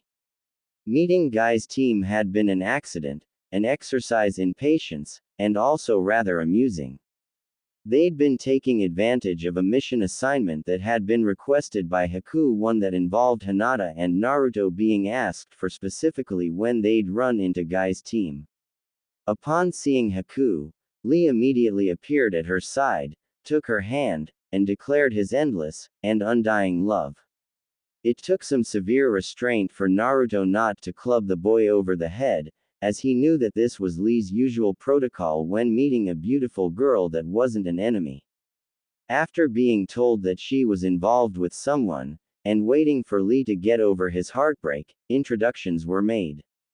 Lee of course made a fuss about Naruto being youthful and flaming, and immediately declared Naruto his eternal rival. Tenten on the other hand, found a kindred spirit in Haku, well, to an extent. As soon as she learned about Haku's proficiency with Senbon, she declared Haku her best friend, and asked her if she could help her. It was kind of ironic in a way. As good as Tenten was with weapons, projectiles especially Senbon were the only weapon that she'd never been able to get the hang of. The only introduction that took some doing was Neji's. Given that he'd been too busy glaring at Hinata, who had slipped behind Naruto to get away from her cousin's gaze, it took a while to get his attention. For Naruto, Neji's constant glaring at Hinata was starting to annoy him. You know, Neji, hating your cousin over such a trivial thing is quite ugly of you. He snapped. Why don't you grow a pair, and stop harassing Hinata? Naruto-sama, that's very rude. Haku said. It's not her fault that her s haven't grown in yet. Don't worry, Neji-chan, one day you'll blossom, and if Hinata-chan is any indication, quite nicely, I'm sure. After all, mine didn't really sprout until I was 15.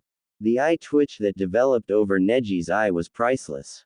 That Tenten and Lee found the comment absolutely hilarious was classic. The thing that really brought a smile to his face was that he could feel Hinata shaking with quiet laughter behind his back, and her being happy was one of the true joys in Naruto's life. It didn't hurt that Neji's next comment, and Haku's rebuttal only added to the humor. "I'm a boy," Neji growled. "Really?" Haku asked shocked, though given her past, she really shouldn't have assumed. "I'm very sorry, but your hair is so well kept, I assumed that you were a girl." "Lee, Tenten, let's go." The elder Hyuga snapped, before walking off. "See ya, and I'll get in touch about those Senbon lessons," Tenten said, grin wider than he'd ever seen it. That Haku calling Neji a girl was a genuinely honest mistake had shocked Naruto, yet made him feel that Neji had gotten a nice dose of karmic retribution. And thus ended Haku's rather interesting introduction to Konoha, or at least to the people that really matter in the story. You'll probably notice that one person was left out. Well, that meeting would take place later, and has its own significance to the story, so we'll just hold that off for now. Another source of amusement for Naruto was finding out about Kakashi's greatest fear. That fear happened to be of what the Hokage would do to him should Naruto take up the shinobi vices. Naruto, just to see how his sensei would react, started carrying around a gourd like Gaara's full of sake. Seeing Kakashi twitch every time the sound of sloshing alcohol rang out from the gourd had been amusing, but Naruto also realized that it was making Kakashi an even more ineffective teacher than he already was at times. Sadly, the Hokage made him stop after a week.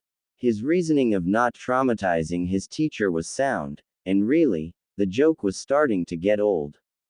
Not to mention, seeing Kakashi sobbing, hugging his pillow was kind of sad. After that, things mostly returned to normal, with the exception that Naruto somehow found a way to get copious amounts of alcohol to the Kyuubi delivered on a weekly basis. I won't go into details, because frankly I'm still confused how it worked, and I doubt that even a plot hole could explain it away. One of the more interesting things that happened was Haku's probation period had ended, and she was finally allowed to become a full citizen. That meant she could finally get her green card, or whatever the Narutoverse version was called, which would allow her the proper papers to get a job doing more than menial service work. Now Haku was humble enough that working as a restaurant server or a housemaid weren't beneath her, but she refused to wear the attire some of the potential bosses wanted her to. With her new ID, she could finally apply for the job that she wanted. And given her skills as a medic, and the fact that the Hokage had even given her a recommendation, she was a shoo-in for the job. Sadly, on her first day, she realized how frustrating the job would be. Several of her more persistent wannabe suitors had begun doing stupid things to get themselves admitted to the hospital in the hopes of being treated by her. In the end, she'd been promoted out of necessity, and sent to the pediatric wing. There, she filled in for the morning shift nurse who was on maternity leave, and even helped in the afternoons when needed. 88. Having all reached a suitable level of proficiency with the water walking exercise, Kakashi's team couldn't do more than sit around, and wait for him.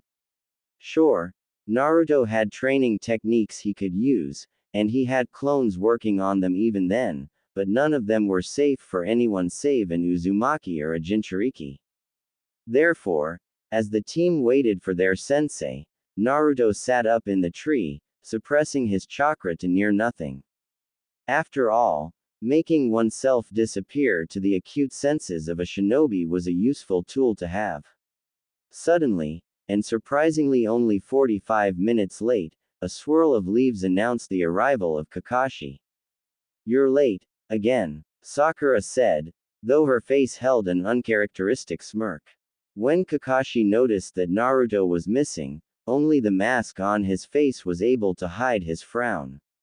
"Sorry I'm late, but I got up on the wrong side of the bed this morning, and to get back in and start over," he replied. "Sakura, Sasuke, and even the hidden Naruto found themselves actually startled by Kakashi's excuse. For once, it was actually a pretty good one. Wow, that was actually a good one, Sakura said, resulting in a hidden smirk. Unfortunately, it wasn't enough, because a moment later, Naruto appeared in a swirl of poppy seeds. You're late, Naruto, Kakashi said. Sorry about that, but I was helping try to put Humpty Dumpty back together again. Naruto held a smirk back as Kakashi developed a twitch in the eye that he'd remembered Tsunade was prone to. Candy ball? Naruto asked, holding up the bag full of sweets that he'd pulled from a plot hole because the author forgot to mention that he'd had them before. I don't like sweet things, Sasuke sneered, as Sakura and Kakashi reluctantly accepted one.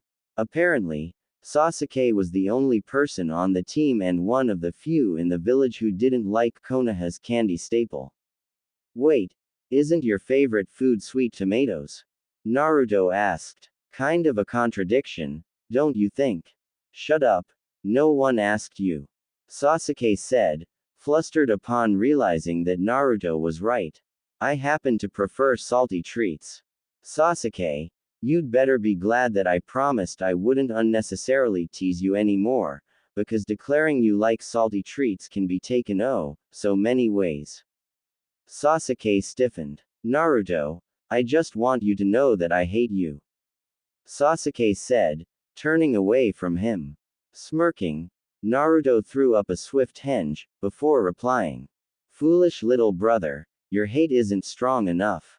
Sasuke froze, turned to glare into the eyes of his elder brother whom he knew was Naruto mocking him and suddenly started twitching.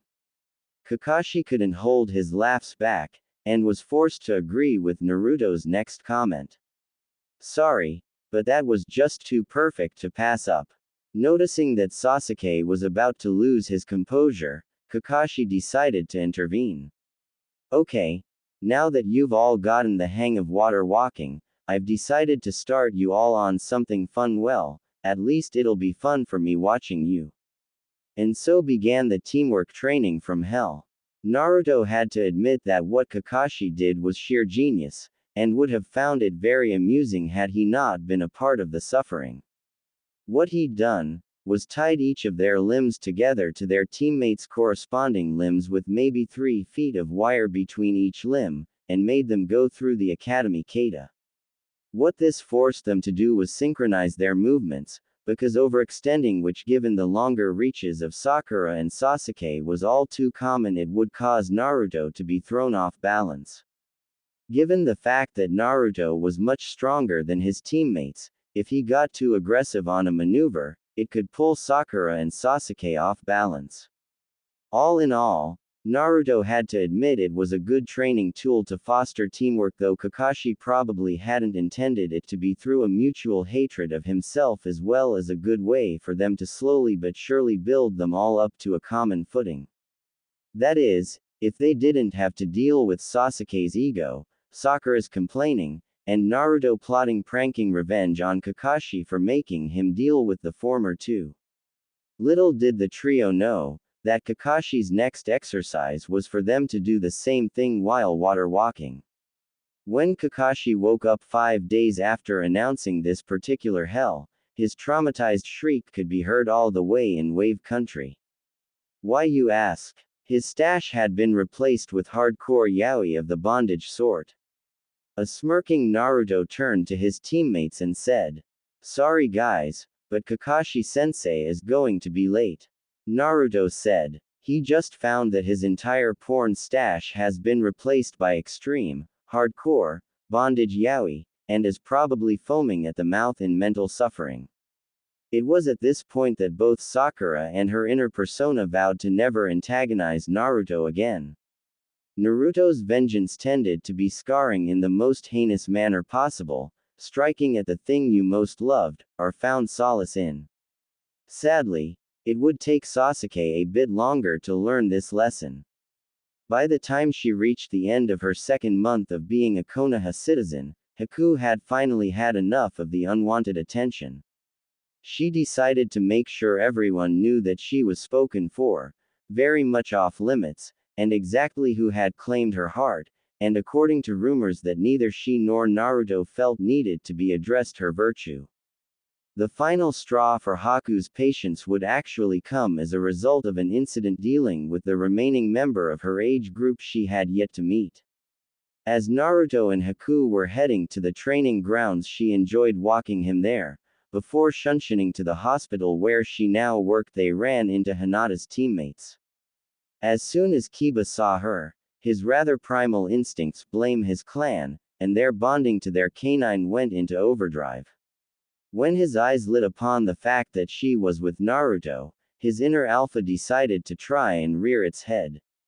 After all, he'd been ahead of Naruto at the academy, and it was rather plainly obvious who the alpha was between them. Now, given what he knew of Naruto, and the fact that he hadn't seen the blonde in well over 2 months and therefore wasn't aware of the huge changes, one could argue that he should be forgiven for thinking he had a chance at taking Naruto's girl, and that all it would take was turning on the alpha male attitude. Then again, that whole Hinata issue should have given him some clue. First, though, he'd need to get some information. Hey Shino, who's the hottie with the loser? That is Haku Momochi. Shino answered calmly. She is Naruto's girlfriend. What about Hinata? The dog user asked, confused. According to the bugs I had planted on her, they have decided to share him. Kiba goggled at that. No way could that loser score a hot chick, let alone two. We'll see about that. Having tried and failed for years, Kiba knew trying to talk Hinata out of being with Naruto was an exercise in futility. This other girl, however, who obviously didn't know that he was the alpha of their age group, and Naruto was at the bottom of the pack, wasn't indoctrinated into dobevision like his teammate. With what he thought was a cool air, and just radiating the alpha male scent that women couldn't resist, Kiba approached Haku, and casually threw his arm around her shoulders. Hey, why don't you ditch the dobe, and aaggghhh? Before he'd even finished speaking, Haku had grabbed his arm, twisted it, and flipped him onto the ground. With almost minimal effort, she held him down with his arm pinned behind his back. You were touching me in a way that I did not like. The girl stated coldly. Please do not do so again. My heart and my body have already been claimed by another, and you have no chance of convincing me otherwise. Standing, she gave him one last glare, before turning and walking away with Naruto. Come, Naruto-sama, or we'll be late. Kiba couldn't help but watch the pair walk off in shock. Moments later, a shadow fell over the young Inuzuka. Rolling over, he found himself staring up into the impassive face of his teammate. You met with failure. Came the usual monotone. Why? Because like Hinata, Haku has found something special in Naruto that no one else possesses. My hypothesis is that it's his unmatched stamina, but I could be wrong. If there is any truth to the rumors my bugs have picked up, then it would seem our teammate is not as innocent as we once thought, and that you never stood a chance against Naruto. You know, that's the most I've ever heard you say. Kiba said suddenly, as he sat up. I am aware. That's why you won't hear me speaking for at least a week unless it's an emergency, or I am instructed to do so by a superior officer. About 10 minutes later, Naruto and Haku finally reached the training grounds. Giving his teammates a grin, he said, Sorry I'm late, but we got held up when Haku got angry at Kiba getting too touchy. Kakashi, not really caring at the moment, just nodded. He was still in recovery from yaoi discovery, and hadn't been able to even think of any excuses. Fine, whatever Naruto, Kakashi said. It was nice spending time with you this morning, Naruto-sama. Haku said sweetly, missing her boyfriend, but willing to make the sacrifice for her sister. Now I must go, or I'll be late for my shift. As they shared a chaste, but no less loving peck on the lips, Naruto could have sworn he heard someone growl. Turning, he caught Sasuke glaring at him in such a way that could looks, he'd have had a strong case of indigestion. Don't tell me you're still mad about that, Naruto said, shortly after Haku disappeared in a swarm of bubbles. What do you have that I don't? Sasuke growled. Fed up, Naruto decided to fight fire with several tons of pickle relish.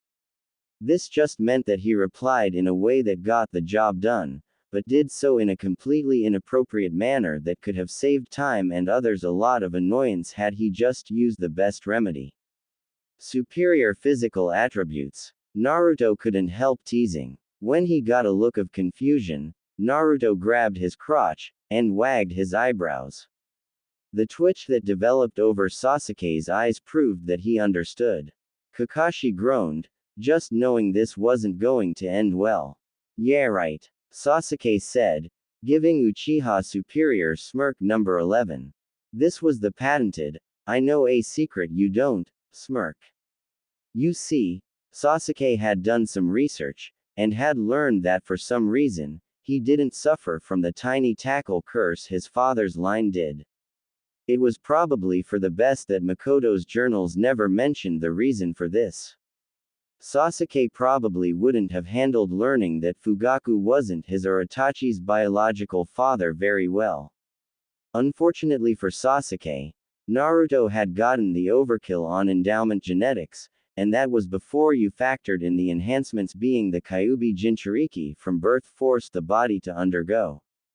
Fine, you want to have a measuring contest, then whip it out, Tem. Naruto said, going for his zipper. I win, you teach me that fire jutsu of yours. You win, I'll give you the fire manipulation section of my family scroll to keep. Sasuke's eyes narrowed at that. That jutsu, well, the particular way the Uchiha performed it was sacred to his clan, and to teach it to someone not of the clan was just not done. On the other hand, given how fast the Dobi seemed to get elemental manipulation down after reading his clan techniques, it was obviously worth the risk. Going for his own zipper and ignoring the hyperventilating Sakura who looked like Christmas had come early, and lasted for a month, he was suddenly stopped by their sensei. Actually, I wouldn't make that bet, Sasuke. The man said. While I have no real information on the men, female Uzumaki tended to be very well endowed, and none of the ones I've ever met had anything less than a D cup by the time they were legal by civilian standards. Given recent events, I'm going to guess that the trait wasn't gender specific. In truth, he'd only ever met 3 Uzumaki, Kushina included, but he really didn't want to see either of his students expose themselves. There's also the fact that according to a former teammate of mine, Naruto's father was big enough to give someone a concussion with a good club to the head. Naruto couldn't help smirking at Sasuke's frown, and decided to rub it in just a bit. That's my secondary bloodline, Naruto replied. Useless. Sasuke taunted. What good is having it if it doesn't do you any good in a fight? First of all, it'll be a very useful bloodline to have when we get older.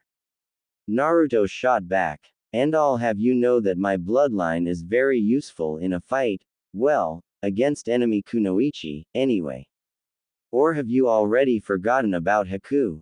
Sasuke gave Naruto a glare that if looks could, would have given Naruto a slight headache. Hey, looks like that took time to get right, damn it. Well, at least he was working to improve the look. Sakura, as she thought about exactly what Naruto was saying, and what it could mean, blushed a darker pink than her hair.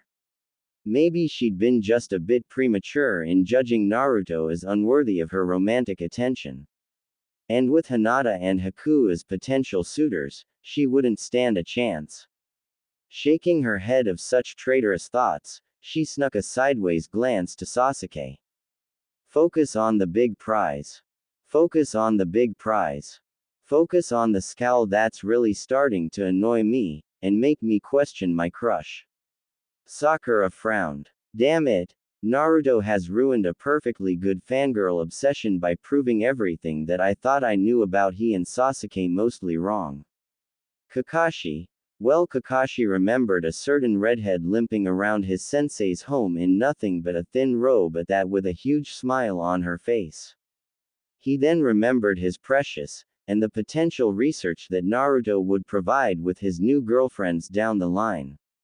That line of thought, Naruto's claim that his bloodline was useful against enemy Kunoichi, and Haku admitting that Naruto had made her a woman, led to another thought, one about a potential jutsu to flesh out for when he presented his own research to Jiraiya. The perverted giggles that followed, while creepy, were not unexpected. What are you giggling about? Sakura growled. Just thinking of the most devastating jutsu for Naruto's new bloodline. Kakashi said. The instant defection no jutsu. I'm guessing that's what you used on Haku-chan. Though I am curious where this one came from.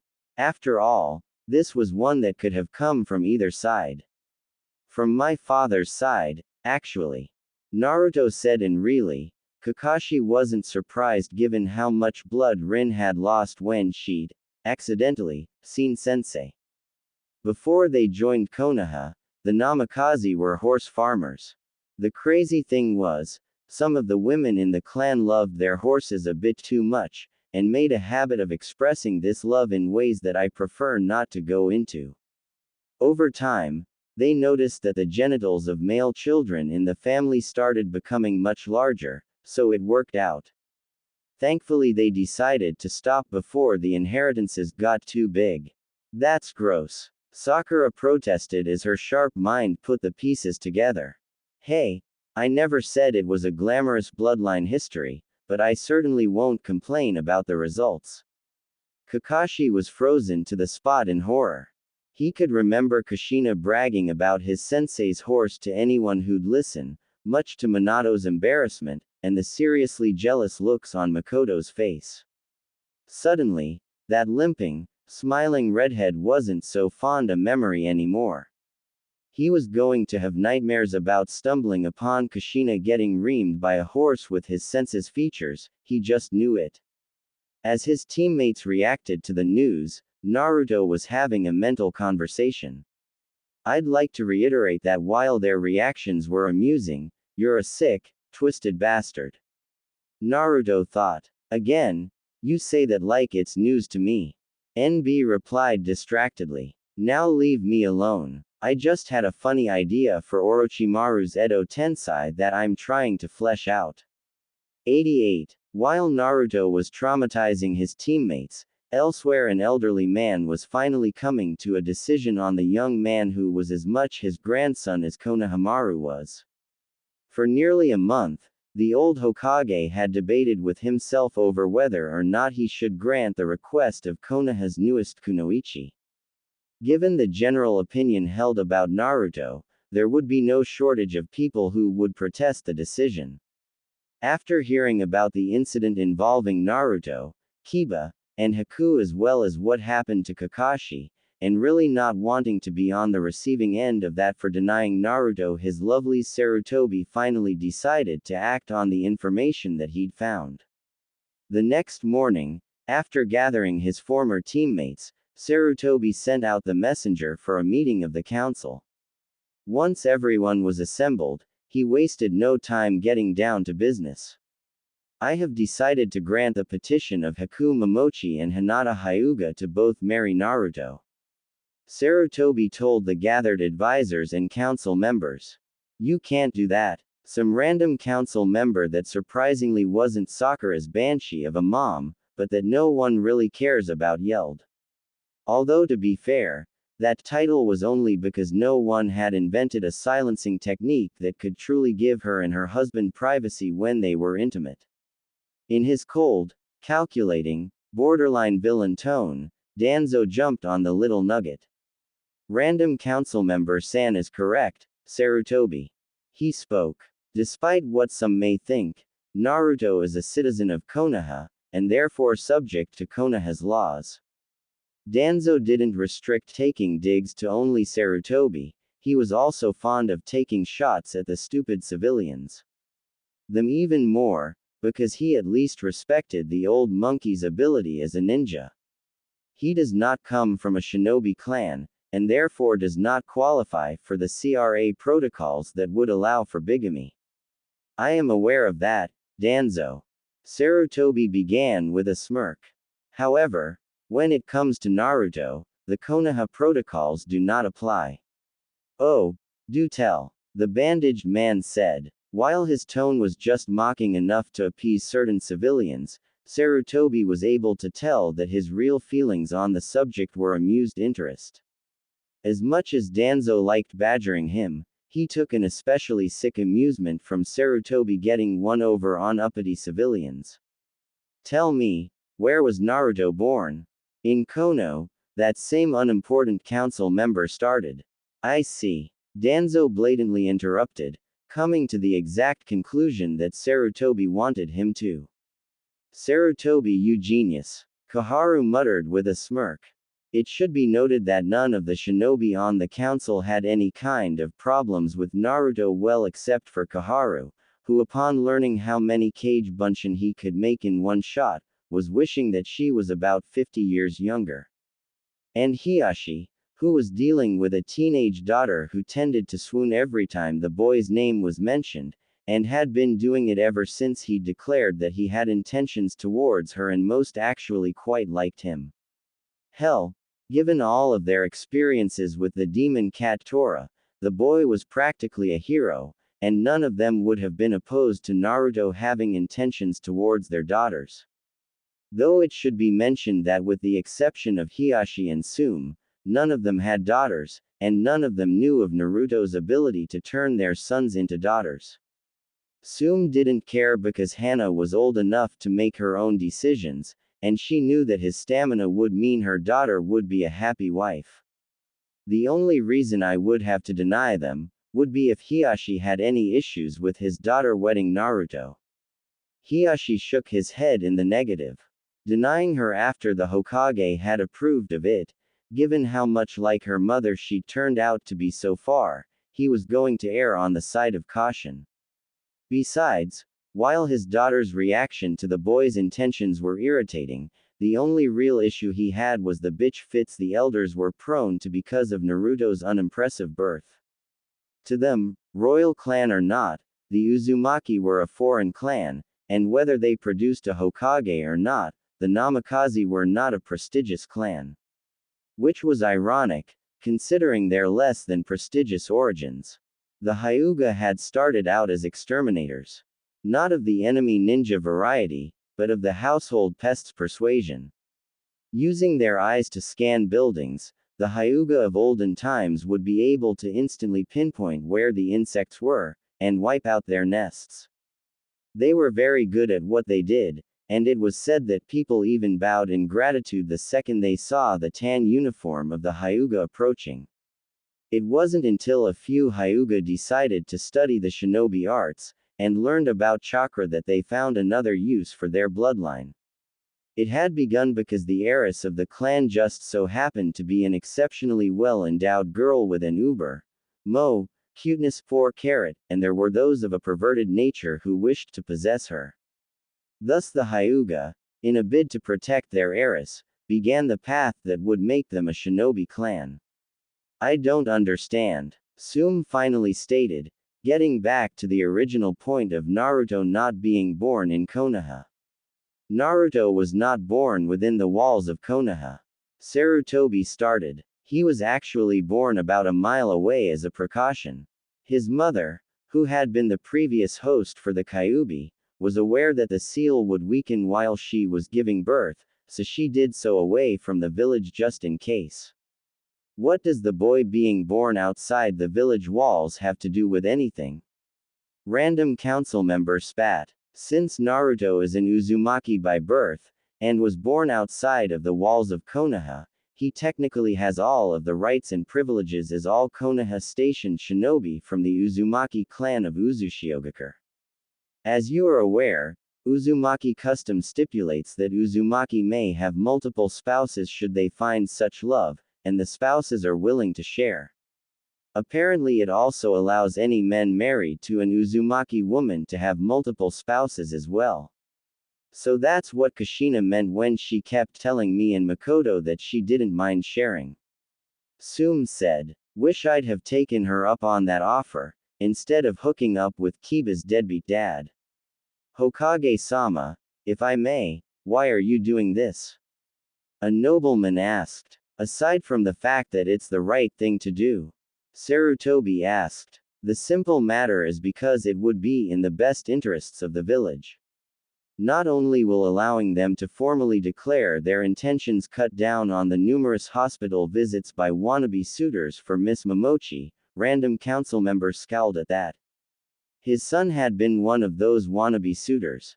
"But it will also ensure us a new bloodline, and that our Jinchuriki doesn't decide to take his family to another village that would accept them." "But that would be treason," random councilwoman said. "The Kyuubi belongs to Konoha. He can't leave the village.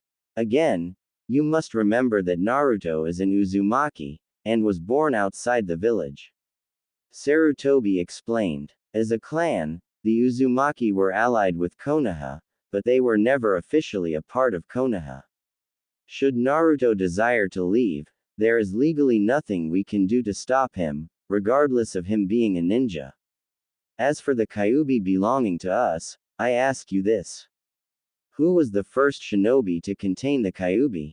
How did the Kyuubi even come to be associated with our village? Mito Uzumaki, Kushina Uzumaki, and Naruto Uzumaki. Danzo said in understanding. The Kyuubi had been contained in 3 Uzumaki, none of which were born to this village. If anything, that Biju belongs to their clan, and it would be in our best interest to keep the last one loyal to us. The old cage gave them a few minutes to ponder his words, before dismissing them. When it was just the 4 elders left in the room, Danzo spoke the thought that had been on his mind since it had been said. "We both know that Naruto would never leave or betray Konoha," Sarutobi. The mummy said. "He loves this village too much. The 4 of us know this, but they don't." The Hokage said. "It's times like this that remind me why you were chosen to be Hokage." Danzo gave him a nod, before leaving. He was soon followed by Kaharu and Homura. Once he was alone in his office with just the paperwork, he let out a frustrated sigh. "And it's times like this that I envy the 3 of you for not being chosen." At the same time as this was happening, Naruto and Kakashi were arriving for another day of training and missions with Team 7. "You're late, Kakashi-sensei," Sakura said, though it should be noticed that she no longer yelled it. "Sorry I'm late, but I got lost on the road of life." "Yeah right," she deadpanned, then turned to Naruto. "And what's your excuse?" "Anyo, I was following Kakashi-sensei, asterisk," he said, shrugging. As Kakashi grumbled about being bested again, Sakura and Sasuke couldn't help smirking at the excuse Naruto chose. "Ha! Take that late Baka-sensei." Inner Sakura cheered, punching the air. Frustrated, Kakashi tried to decide what to do today. The mission office was out because the only D ranks available were for people who had irrational Naruto hatreds, and the only 2 Cs they were eligible for, he didn't trust Naruto on. Not that they couldn't do them, but there was too much potential for Naruto to have free time that had been spent plotting pranks on himself ever since he'd called Naruto a genius. You'd think he'd take that as a compliment, but no, Naruto was insulted. He couldn't do teamwork exercises at the moment, because frankly, with the mood Naruto was in, if even just he and Sakura were able to work together, well, it would be a fairly unpleasant experience for him. Until he was able to figure something out, he decided to just set the trio to water walking on the waterfall nearby their training grounds. The exercise in itself was impossible to perform, let alone master. The logistics of water walking, combined with gravity, as well as the current and flow of the water, made it an undoable task. Hence the reason he'd assigned it, as it would give him plenty of time to think. About an hour later, Kakashi found himself shocked, and slightly horrified. Having finally figured out something for them to do, he'd rejoined his squad to find that once again, Naruto and Impossible led to being scarred for life. Not only was Naruto skating along the surface of the fall as if it were still water, but Sakura was walking calmly, if a little slowly, and even Sasuke had a firm footing so long as he remained still. In the split second that followed, Kakashi waged an inner debate with himself over whether or not he would save face and ignore what he was seeing, or swallow his pride and ask Naruto to show him how they'd done it. He decided to ask Sakura later. She was the most likely to show him, and the least likely to mock him for asking. Plus, if he worded his inquiry as if he wanted to know how they were doing it, as opposed to the way he was taught, she'd be less likely to question him. Kakashi closed his eyes, took several deep breaths, and counted slowly to 10. When he opened his eyes, the only thing that had changed were the number of orange-clad blondes skating on the waterfall. The original was sitting with a book in his lap, and he noticed one male-female pair who seemed to be performing a couple skating routine. Suddenly, the blonde reading the book went poof, book and all, and he heard a sound to his left that chilled his blood.